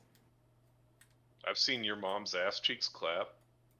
So in the show Chernobyl, the guy who plays Leo in A Way Out plays like a military general or like captain or whatever, and it takes you out of the show if you've played A Way Out because you see this, you just because they modeled the dude after him. It's Joseph Farr's brother. Guess what Joseph Farr's brother is named? His name is Fars. He's got the Super Mario thing going on. He's Mario, Fars, and Joseph Fars. And so Joseph Fars made the game. Fars plays Leo, and Fars is also in Chernobyl. And it's really funny seeing him in that because he's got the full-on beard that he has at the end of the game. Which A Way Out is such a phenomenal game. I could talk about that for hours on end. I love how it's like so a love letter good. to like a bunch of like 80s movies too. Yeah, it's a love letter to a bunch of 80s movies. And like there's one of my favorite things in that game is like there's a greater story going on that the characters just don't give a shit about, so they don't talk about it. Like in the newspapers there's talks of the war. Leo gets the war jacket. There's a bunch of like there's other events going on in the world that are far more important than the shit you guys are doing, and you guys don't care because it's not part of the world you're in. Like, yeah, oh, the Vietnam War is happening, this is happening, that's happening, and like the your moon characters landing. are like, yeah, exactly. Yeah. Like all that stuff happens while this is going on, and it's just your characters are very concerned about, we need to get that diamond, we need to get Harvey. Which that game has a lot of really funny dialogue. I enjoy the ending of that where you just fucking mag dump a drug lord a la Scarface, and Yeah, no. it's so good. That's not the ending of the game though. It's Yeah, not, no, but I'm to not gonna me, say it's the the ending. ending. To me, I it's the believe that. ending. Yeah, that is one of those games that you do not want to spoil because Yeah, I that don't want to ending spoil The it. is like the whole not point of the only I do game. want to say something. I do want to say something about like the ending in the sense of like not spoilerish, but the music that they choose for that scene. I believe there are the two songs that play. One is called Brothers and the other is called Farewell, and I think it plays Farewell and then Brothers. So or Brother and it's Farewell Brother, and that's really the fucking cool. what I love about the ending, and it's not too much of a spoiler, but not only is it a narrative twist, it's a gameplay twist. Like that Oh, Oh yeah. yeah, no, writing for real. where it turns from one style of game to another style of game while the narrative is also twisting is the best, It goes like the from most captivated, because I was yeah. with a friend. It's the most captivated I was in a video game, like in a long fucking time. A Way Out is one of those few games where I've Possibly genuinely ever. shed tears at like on upon completion. Pretty close. Pretty close for me. It's hard to make me cry though, so. I because I Season want to one of talk The about like Walking Dead. I want to say like what's like the most canonical like what's all right without My spoiling eyes anything. water. My eyes water, but like it's hard for me to cry. So I Without guess spoiling when my anything, eyes water, it without counts as spoiling crying. anything, which one do you think was like the canonical like happenstance? I don't think you can answer that without spoiling. True. Yeah, The one where the thing happens. the one where the Say thing all right. happens. No, that's also spoiler shit. Here's the thing, like the ending of that can go either way very easily. Like it's My thing is, I feel like the person who has the letter is the canonical one. You know what I mean? I don't know, man, because like here's the thing about it. What sucks about that is no matter what happens, there's a narrative void and disservice to the other person. True. So like for me, like I just if I had it my way and it was a movie and it was supposed to be satisfying, the ending would be the Scarface ending. That's fair. You know. What about did you guys play It Takes Two? I watched people play it and I really want to play it, but I haven't. I have not simply because I do want to play it, but I kind of want to go in blind in case it's something similar to A Way Out. It's super good. It's good. It's not like there's no twists or anything. Gameplay, it's super good. Narrative, as somebody who did grow up in divorced family world, there's some really fucked up things going on Implications, with yeah. it, and I don't like. Here's the thing: like, I sympathize with. I just want my parents to be back together because I can't tell you how many times as a kid I wished for that and didn't understand how wrong and terrible that wish is because like it could never be, and like if it were forced to happen, it would be bad for everyone, and it is Yeah, they wouldn't be happy when 100% that's happening. better. Is 100% better that they're divorced. But as a So, kid, you don't understand that. if Yeah. you don't mind me asking, like, how old were you when your parents went 2 through years their old. divorce? I don't How- remember their divorce. Okay. I don't remember their divorce. Okay. My brother does.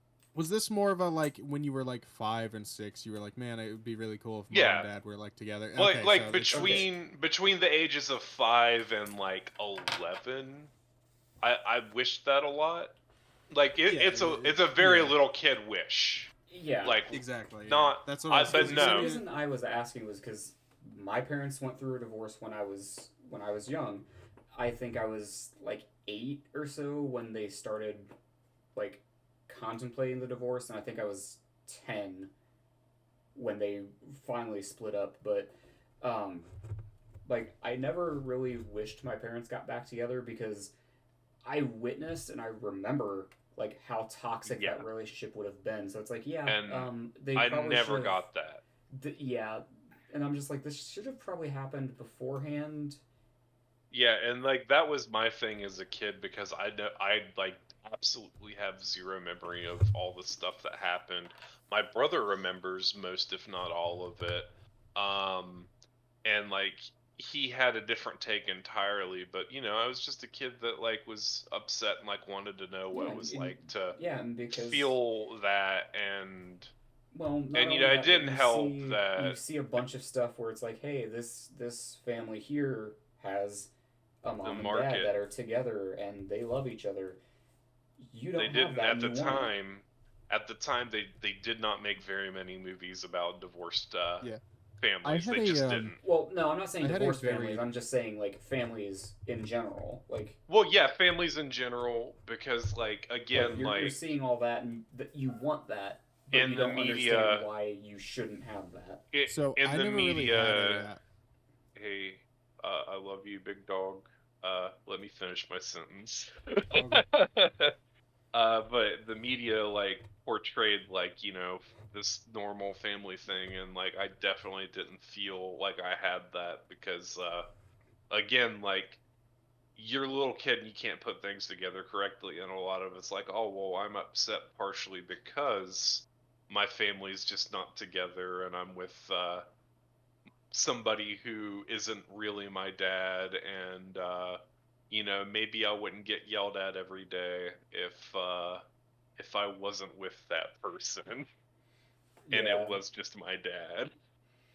Right. yeah. Like I was at the perfect age for my parents to get divorced because I was like, I was young enough to not really understand like the social that was a Yeah. social faux pas at the time uh, for a couple to get divorced. So I just took it at face value. But I was old enough to understand that the divorce was not my fault. Like it's Oh like a man. yeah, it's like a well, every kid thinks that when their parents get divorced that it's I'll their give kid's you fault. I'll It's raise that bar higher for you. it's I'll like raise that bar no, higher for you. I never thought that it was my fault or any of the kids' fault that my parents were getting divorced because I was able to see how their relationship was going and I didn't see it through like rose tinted glasses. I saw it. When yeah. Yeah, I'll raise that bar for you though. When you're a child, this is just the fucking backstory on me episode, I guess. Fuck me. But when you're a child and you're sitting in the passenger seat of your father's car and you're on a long drive because the courts mandate that you have to go on this long drive because your dad lives a long way away, so you gotta do this every 2 weeks. And then, you talk a lot in 4 hours. And there are a couple times when me, a child, was told by, yes, their father, that you were the child that was supposed to save the marriage. Like, not very much context either. I was told, like, yeah, we oh, had you partly to save the marriage. So then, as a kid, I'm like, oh, fuck, I fucked up. I didn't do it. So, yeah, I don't know if you're going to cut that or not. I will make a timestamp. Do you want me to cut that? I don't know. I will. I've got daddy issues. If I had titties, I would be feeling a stripper To be pole. on OnlyFans. Anyway, I had more of like I had like neither of you. We had very opposite ends of the spectrum of like how we dealt with like not living in a household with like both parents because Eric seemed to have had a bad time. Andrew was like, eh. And me, I was just so apathetic towards it because my father was a heroin addict, so I never really like understood the concept of even having your parents together, like until like I was older. Like I was like 6 maybe when my dad like started showing back up again, because like he was on and off drugs, and so like I'd see on TV like episodes of like the episodes where oh it's this TV show and it's a big happy Got the family Will except Smith. Why doesn't he love me? no it's like it's the episode where it's like oh, this happy family, like, you know, the dad and the mom are arguing and the kids are upset, and I'm just like, why is the kid upset? That's just like like anytime my dad and mom were around, like they'd always end up arguing anyway. So for me, that was just like, why are they upset? That's just like an average Tuesday, like, isn't it? Yep. Like my whole like dynamic with families was I just believed that like take like the most like worst example to set for children. I was like, that's probably like that. I that was my growing up in the sense of like That was your how my everyday. father. Yeah, exactly. Like when you see in TV shows where it's like, oh, I'm upset, my mom and dad are fighting. I'd be like, why? Like they fought 3 times since I've been up today. I like, why are you upset? The fuck? They fought once. Like, go play some Halo. Just think Yeah. about this. Maybe you'll eventually get 2 Christmases. Yeah, and I never got 2. I got 2 Christmases like maybe twice when my dad wasn't on heroin, and so I always just was so apathetic towards like if my dad was around or not. Did I want my dad to be around? Yeah. Did it like really super matter? No, because it was just filled with false hopes and empty promises anyway. Like the time Once he I was like, learned oh, that, yeah, things got a yeah, little bit better. Like because once, I learned that at yeah. a very young age. Because I remember one time, I don't know why, I always kept giving him second chances. It was like 100 fucking thousand chances, and it was like, oh, like, you know, he's gonna take me to Red Lobster for my birthday. I'd really like to go to Red Lobster. I like seafood. This is gonna be really cool. And then his ride never showed up. That was supposed to take me, and so we sat there for like 4 hours waiting for Red Lobster, and then I go home, and my mom's like, "Oh, how was Red Lobster?" I was like, "We didn't go." And I sat down in my room, and she comes in. She's like, "I'm sorry. Like, are you okay?" I'm like, "I guess it's what I fucking expected. I don't know And why I expected anything different. Like, I'm fine." Like, it to her that was so fucked up that like I wasn't upset. I was just used to it. Uh, like well, how like that's desensitized to usually when that stuff I had been. people that's usually when people understand like the actual effects of like, oh, this person's been damaged this much. Like that's Yeah. usually like what it is. And also, I'm gonna make a small joke that Yeah, you hopefully can make doesn't a joke. offend I you. don't really care. Keep in mind, singular viewer, maybe one day millions of viewers.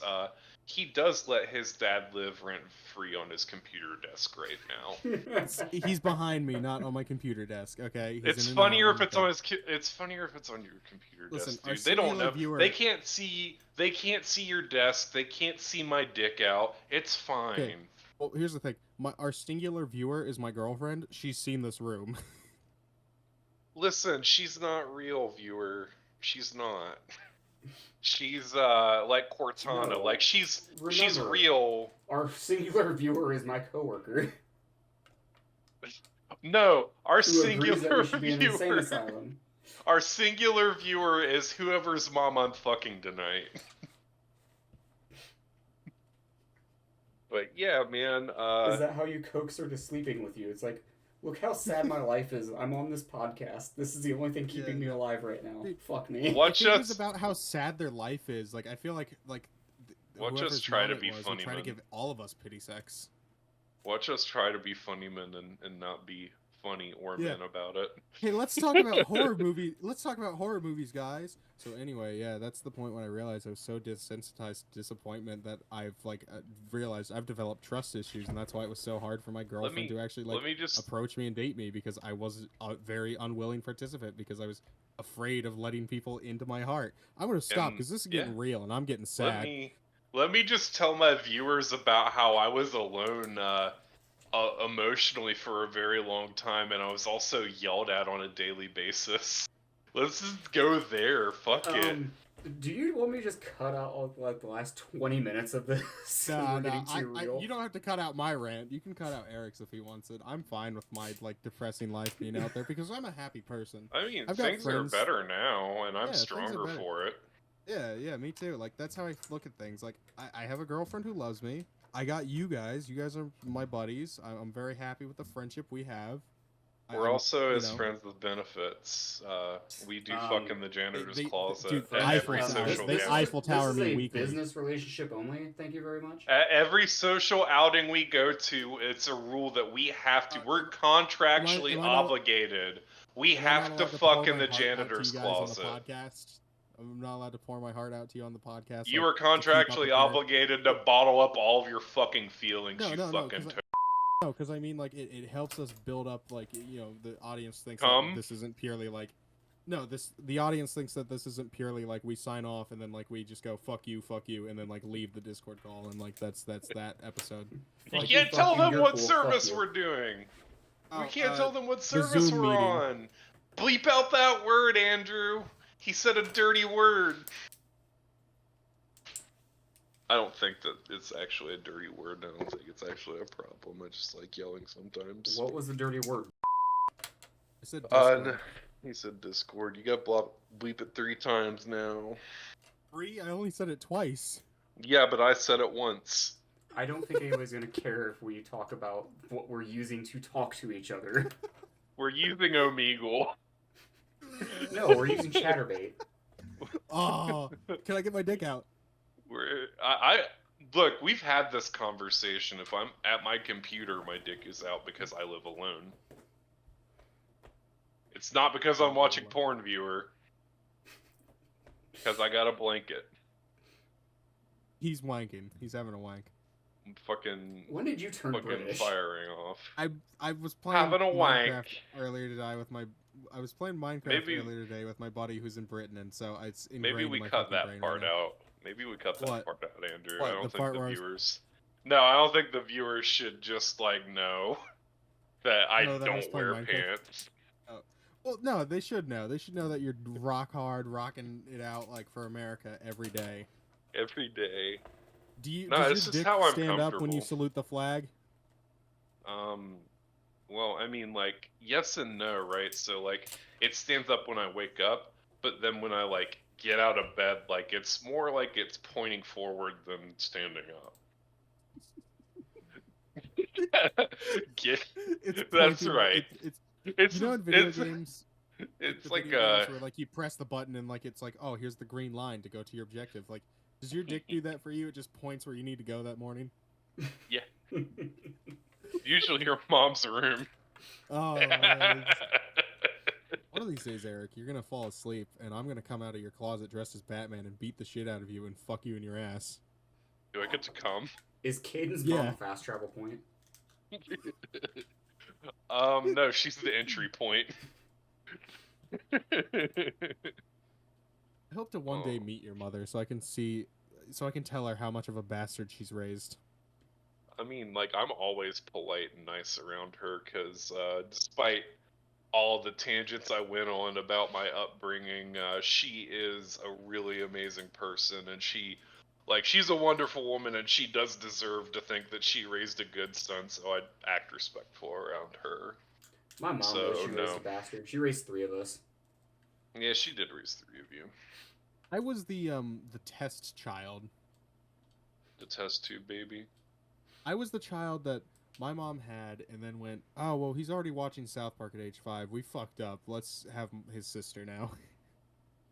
That's fair. And so, yeah. So she had my sister with my dad as well. So we had the same dad at least. I don't know if I want to, I'll share this information. I don't really give a fuck. I do have a half-sister somewhere in the world. I don't know where. I mean, somewhere in where like I live, but I've never met her. Because my dad had fucked one of my mom's friends. Now, my mom and dad weren't together. It just happened, and my mom's not friends with her anymore just because of the principle. But, yeah, no, I have a half-sister, and I really don't give a shit because, in my opinion, blood doesn't really mean anything because a lot of my family are a bunch of dickheads anyway. So, like, what should I care that I have a half-sister rowing the fucking Blood dice? is thicker than water, and cum is thicker than both of those things. It's about who you fuck. Like, you know, it's like We're It's always not going to talk something that- about cum on this show. yeah, it's not something that crosses my mind often. I've learned but my like, lesson oh, yeah, to not tell you to not talk about something because that will make you talk about it more. yeah. Oh, yeah. Anyway, so I was playing Mortal Kombat the other day, and come, Mortal Kombat, yeah. yeah, come rats. Comrades.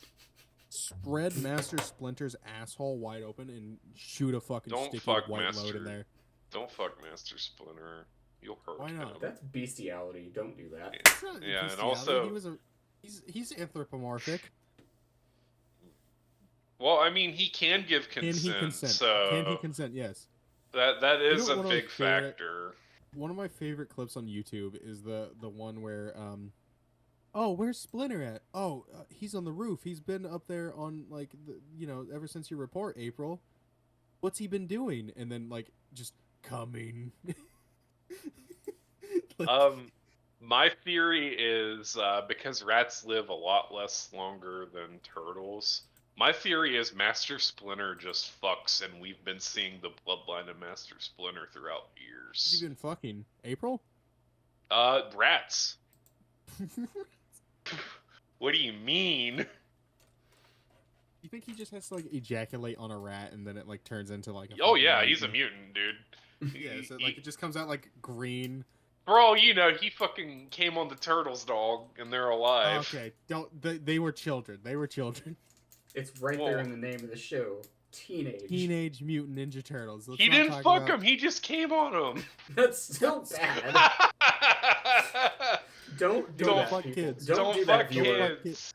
Don't fuck kids. Don't come don't on kids. Ejaculate on kids. Don't look at kids. I was gonna say, don't even look at them. Side note, I've been thinking about this on and off all week, right? So you know how we always go on the tangent. Well, I always go on the tangent about don't fuck kids. If I add the statement "don't fuck kids," even if you are a kid, that introduces a paradox where kids are trying to fuck adults, and then the kids explode because we've created a paradox. No, I'm okay with kids exploding. This day and age is crazy because like once you turn 13, you're like competing for like women your age with like men that are 30.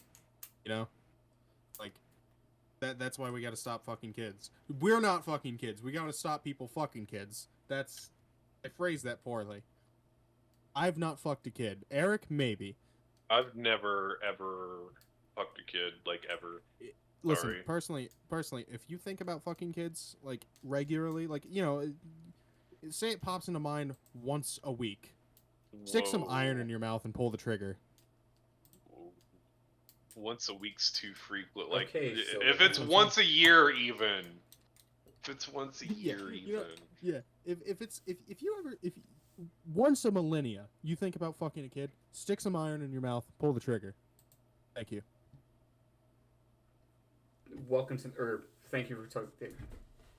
Okay, the joke's dead. I fucked it up. Fuck up, samurai. I get what you're trying to say. Silverhand, Johnny Silverhand. No, I was gonna say thank you for coming to my TED Talk. Thank you for coming in my TED Talk. I don't want to come on Ted. Ted's had a hard enough life. Dude, all right. Would you Coming fuck on the might teddy make it even bear from the harder. movie Ted? If he waits too long, it definitely will. Would you fuck the teddy bear from Ted?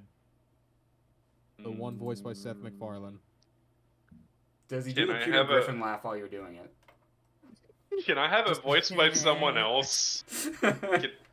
So, like, can I have it voiced by someone else, and can I also, like, instead of fucking the teddy bear, can I, like, cut a hole in the teddy bear and put a fleshlight in it? No, it has to be the teddy bear, but I will let you choose a person. Say who you want it to be voiced by, and I'll give you a yes or no. Oh man, I know what the funniest answer is. The funniest answer is Jennifer Tilly. You know, it's really funny. Jennifer Tilly does it for like a very small margin of people, just like that other chick, Jennifer Cooley.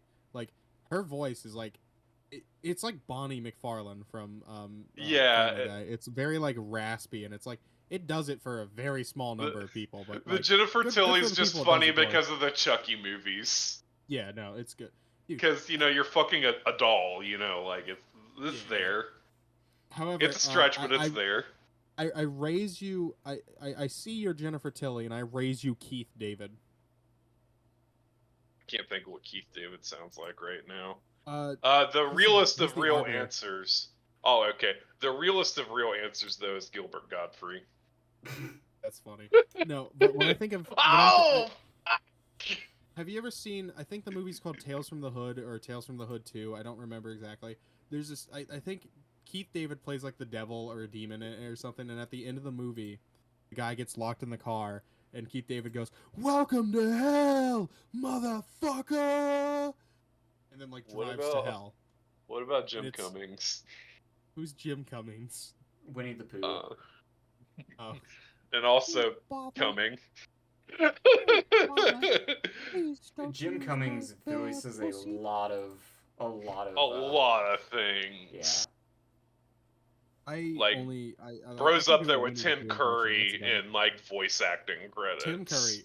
All right, the bear is voiced by Tim Curry, but specifically Pennywise Tim Curry. What?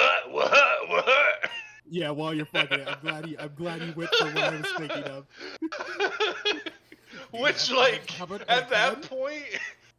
point, Ted goes from a sex toy to just a toy. Dude, I'm not fucking it because I want to. I'm fucking it because that's how the toy works. Dude, I don't think I could. If I was fucking like anything, it could be, say it's Scarlett Johansson, but she moans like Pennywise, going, "What?" I don't think I could come. Well, I think no, I'd be like, laughing too hard. like, it would be so dangerous for you to give me an object, regardless if I have to fuck it or whatever I have to do to it to make it do that sound on command. That'd just be a dangerous thing for me to have, because I would definitely be a terrorist and assault people with it. So, In like, a public library, just oh yeah, blasting it in the if back I of the have to, library. and if I have to fuck it, then unfortunately, I may or may not have to go to jail for just pulling my pants down and fucking this thing. So that it goes. Speaking of sex, I have a funny thing that happened recently. I told you guys, but I never explained it. It's Did she not much fart to on your explain. balls? No, my girlfriend kicked me in the nuts the other day. Did when she we were fart having on your sex. balls?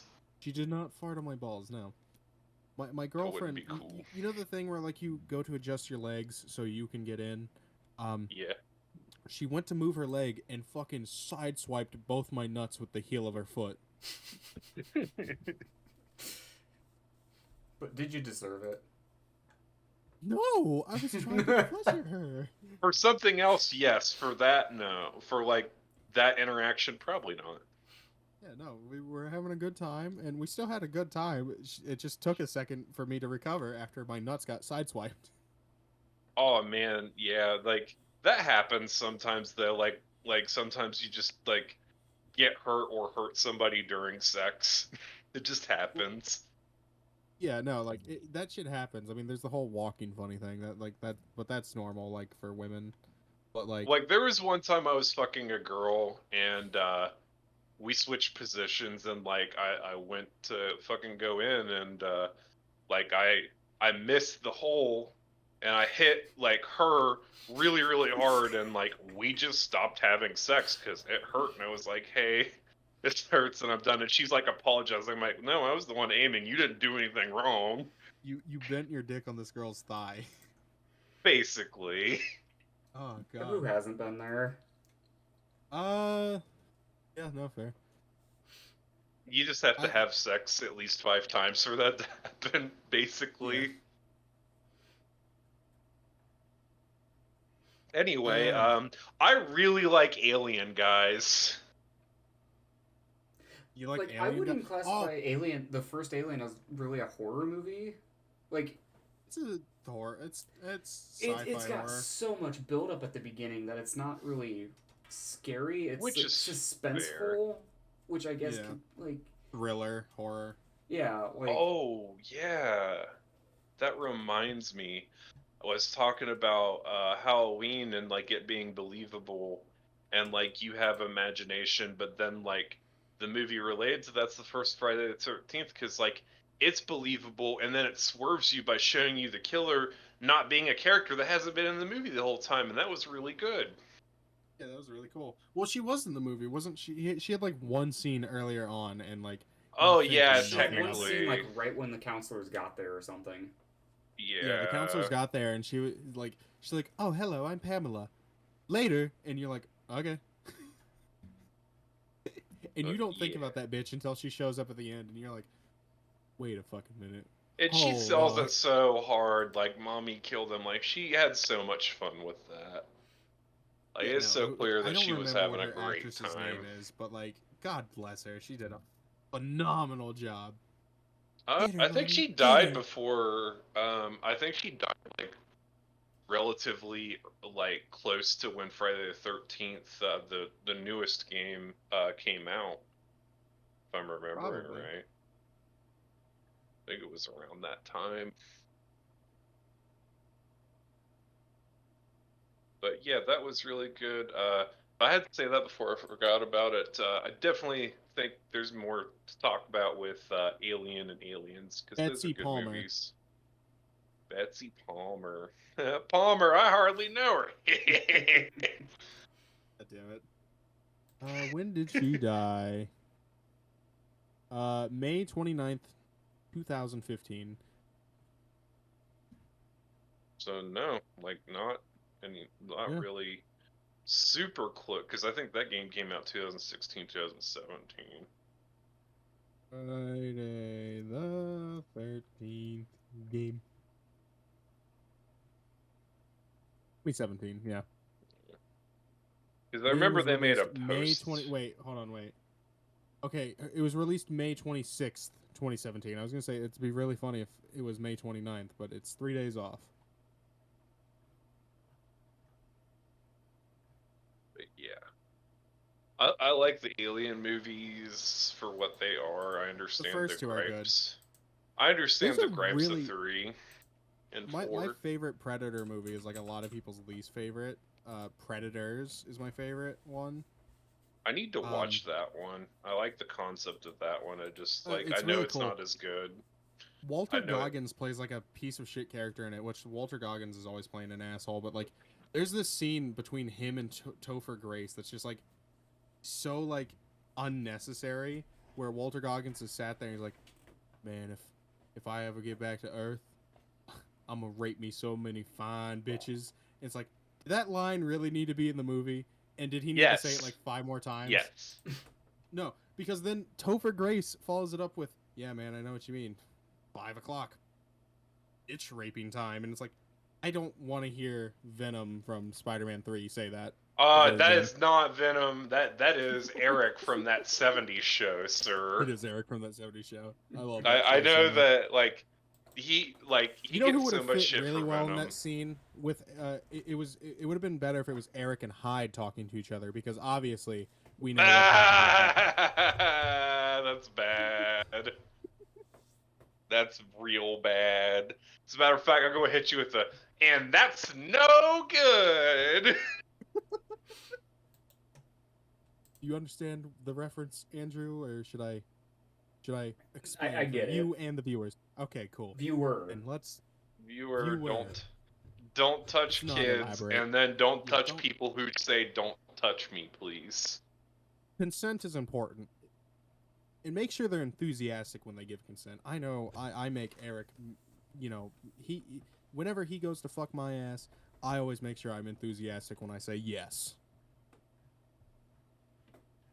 I'm just glad, viewers, that you were catching. What do you say? I didn't get. I don't know. His mic cut out. It's Mike. Yeah, it went, like. Oh, I'm sorry. I'm another room. He's in another. I'm just glad you told the viewer that you're catching. God damn it! I should have. God damn it! Because otherwise, it'd be too gay for me to find this joke. Anyway. Man, Danny, you are You not getting a rascal, writer for you. this episode. You rascal, you. You are not getting a writer's credit for this episode. I gotta say though, you know what's really funny about the original Alien? Now that you've brought it up, Andrew, like forever ago, before we talked about that '70s show. What's that?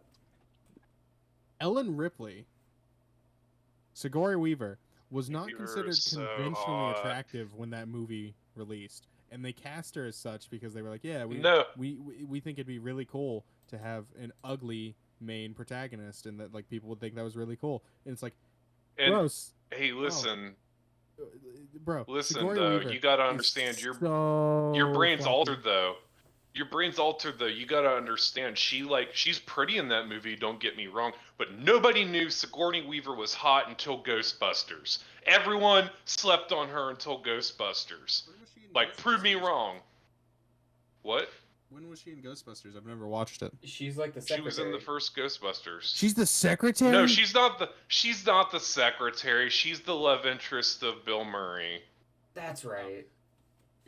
Whoever the why I thought she secretary was was. the secretary. I always had a huge crush on the secretary. Like, I've never watched Ghostbusters, but like when it was on TV and I was a kid, I always thought the secretary was really hot. Sigourney Weaver's so hot in that movie. Those are two movies I still need to watch all the way through. I've never watched Ghostbusters. Like, you know, the only Ghostbusters movie I've seen man, is the 2016 one. Decent. I've only seen the Melissa Man, McCarthy Ghostbusters. rough times. I know. Rough times. Does that count as a horror movie? That's up there for the least favorite horror movie. Ghostbusters is like campy, like, and it's more of a comedy than a horror. Let's just pretend It definitely like I can slap is. Ghostbusters 2016 in my least favorite horror and call it a day. Cause fuck that movie. Yeah, I'm fine with It was that. a movie that didn't need to exist anyways. I think the only good like scene in that movie is when she gets in the taxi cab and Dan Aykroyd is the taxi cab driver and Dan Aykroyd, the vodka maker. Dan Aykroyd, the insane fucking delusional crackhead. Dan Aykroyd, the Crystal Skull vodka creator. Yeah, that guy. Yeah, that guy. But he's in it and like she's like, "Oh, there's ghosts everywhere. We need to like get to this place." And he like looks up at a ghost and he goes, "It's only like an EMF 4. It's not that big of a deal." And she's like, "Well, whatever. We need to get here. Like, you know, whatever." And he's like, "I ain't afraid of no ghost." And he fucking it's like that's the only good part of that movie is. But needless cameo. He phoned it in. It's a needless cameo, but they also had him as a needless cameo in like the Casper the Ghost movie, and it was really funny too. Like, that movie's okay for what it is. Like, I don't have a problem with the Casper movie. But like, it's a good movie. But like, you can tell that Dan Aykroyd was just like walking past the set one day, and they were like, "Hey, come here. You did a thing with ghosts. You did a thing with ghosts. You did a thing with ghosts. Here's $50. Put on this outfit and like come out of the building and say like, who you gonna call? Someone else, and then leave and get the fuck out of my sight." And he's like, "Hey, Peter." He went, $50. I can fund my crystal vodka finally. "Hey, Peter, you did ghosts once." Like, what the fuck is this Family Guy cutaway we're setting? Yeah, like that's the joke. Like it probably happened exactly like a Family Guy cutaway.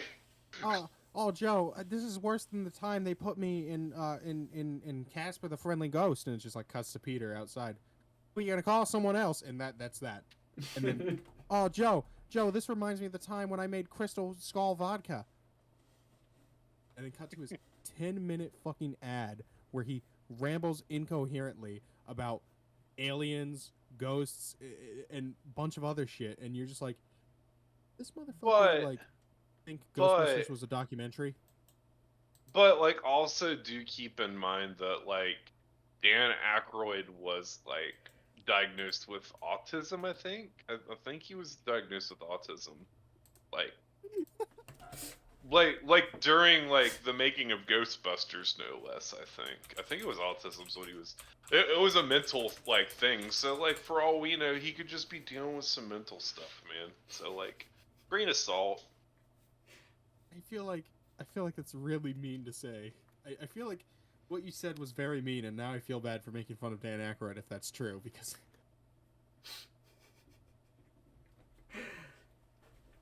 like, fuck. Why don't you say these things before I go on the 4-minute rant about why this person's a dumbass? Why don't you lead with, "Hey, you know he is autistic," and then I can go, what an awesome actor, and move on. It's because I'm setting things up. Unintentionally offensive. Because I'm setting things up to get you canceled so that people can be here for me. Shut the fuck up. It's 12 o'clock. We should end the episode because I need to go to bed because I work tomorrow. Get fucked on, scrub. These episodes are getting more and more coherent. Your mom's coherent on this dick. I hope so, because otherwise I'm going to be really upset if you rape my mom. Oh my fucking god. I'm gonna be really, really upset. Thank you for watching Unintentionally Offensive. Please like and subscribe. I'm Caden. I'm Andrew. He was diagnosed with Asperger. There you go. You're welcome. That is a form of autism. You're welcome. Damn it. Feel bad. Okay. Feel terrible about yourself. Doing God damn pretty it. good for a man with fucking cheeseburgers on his ass cheeks. And he's no longer Just on the show. sizzling. Good night. Just sizzling. Good night, everyone.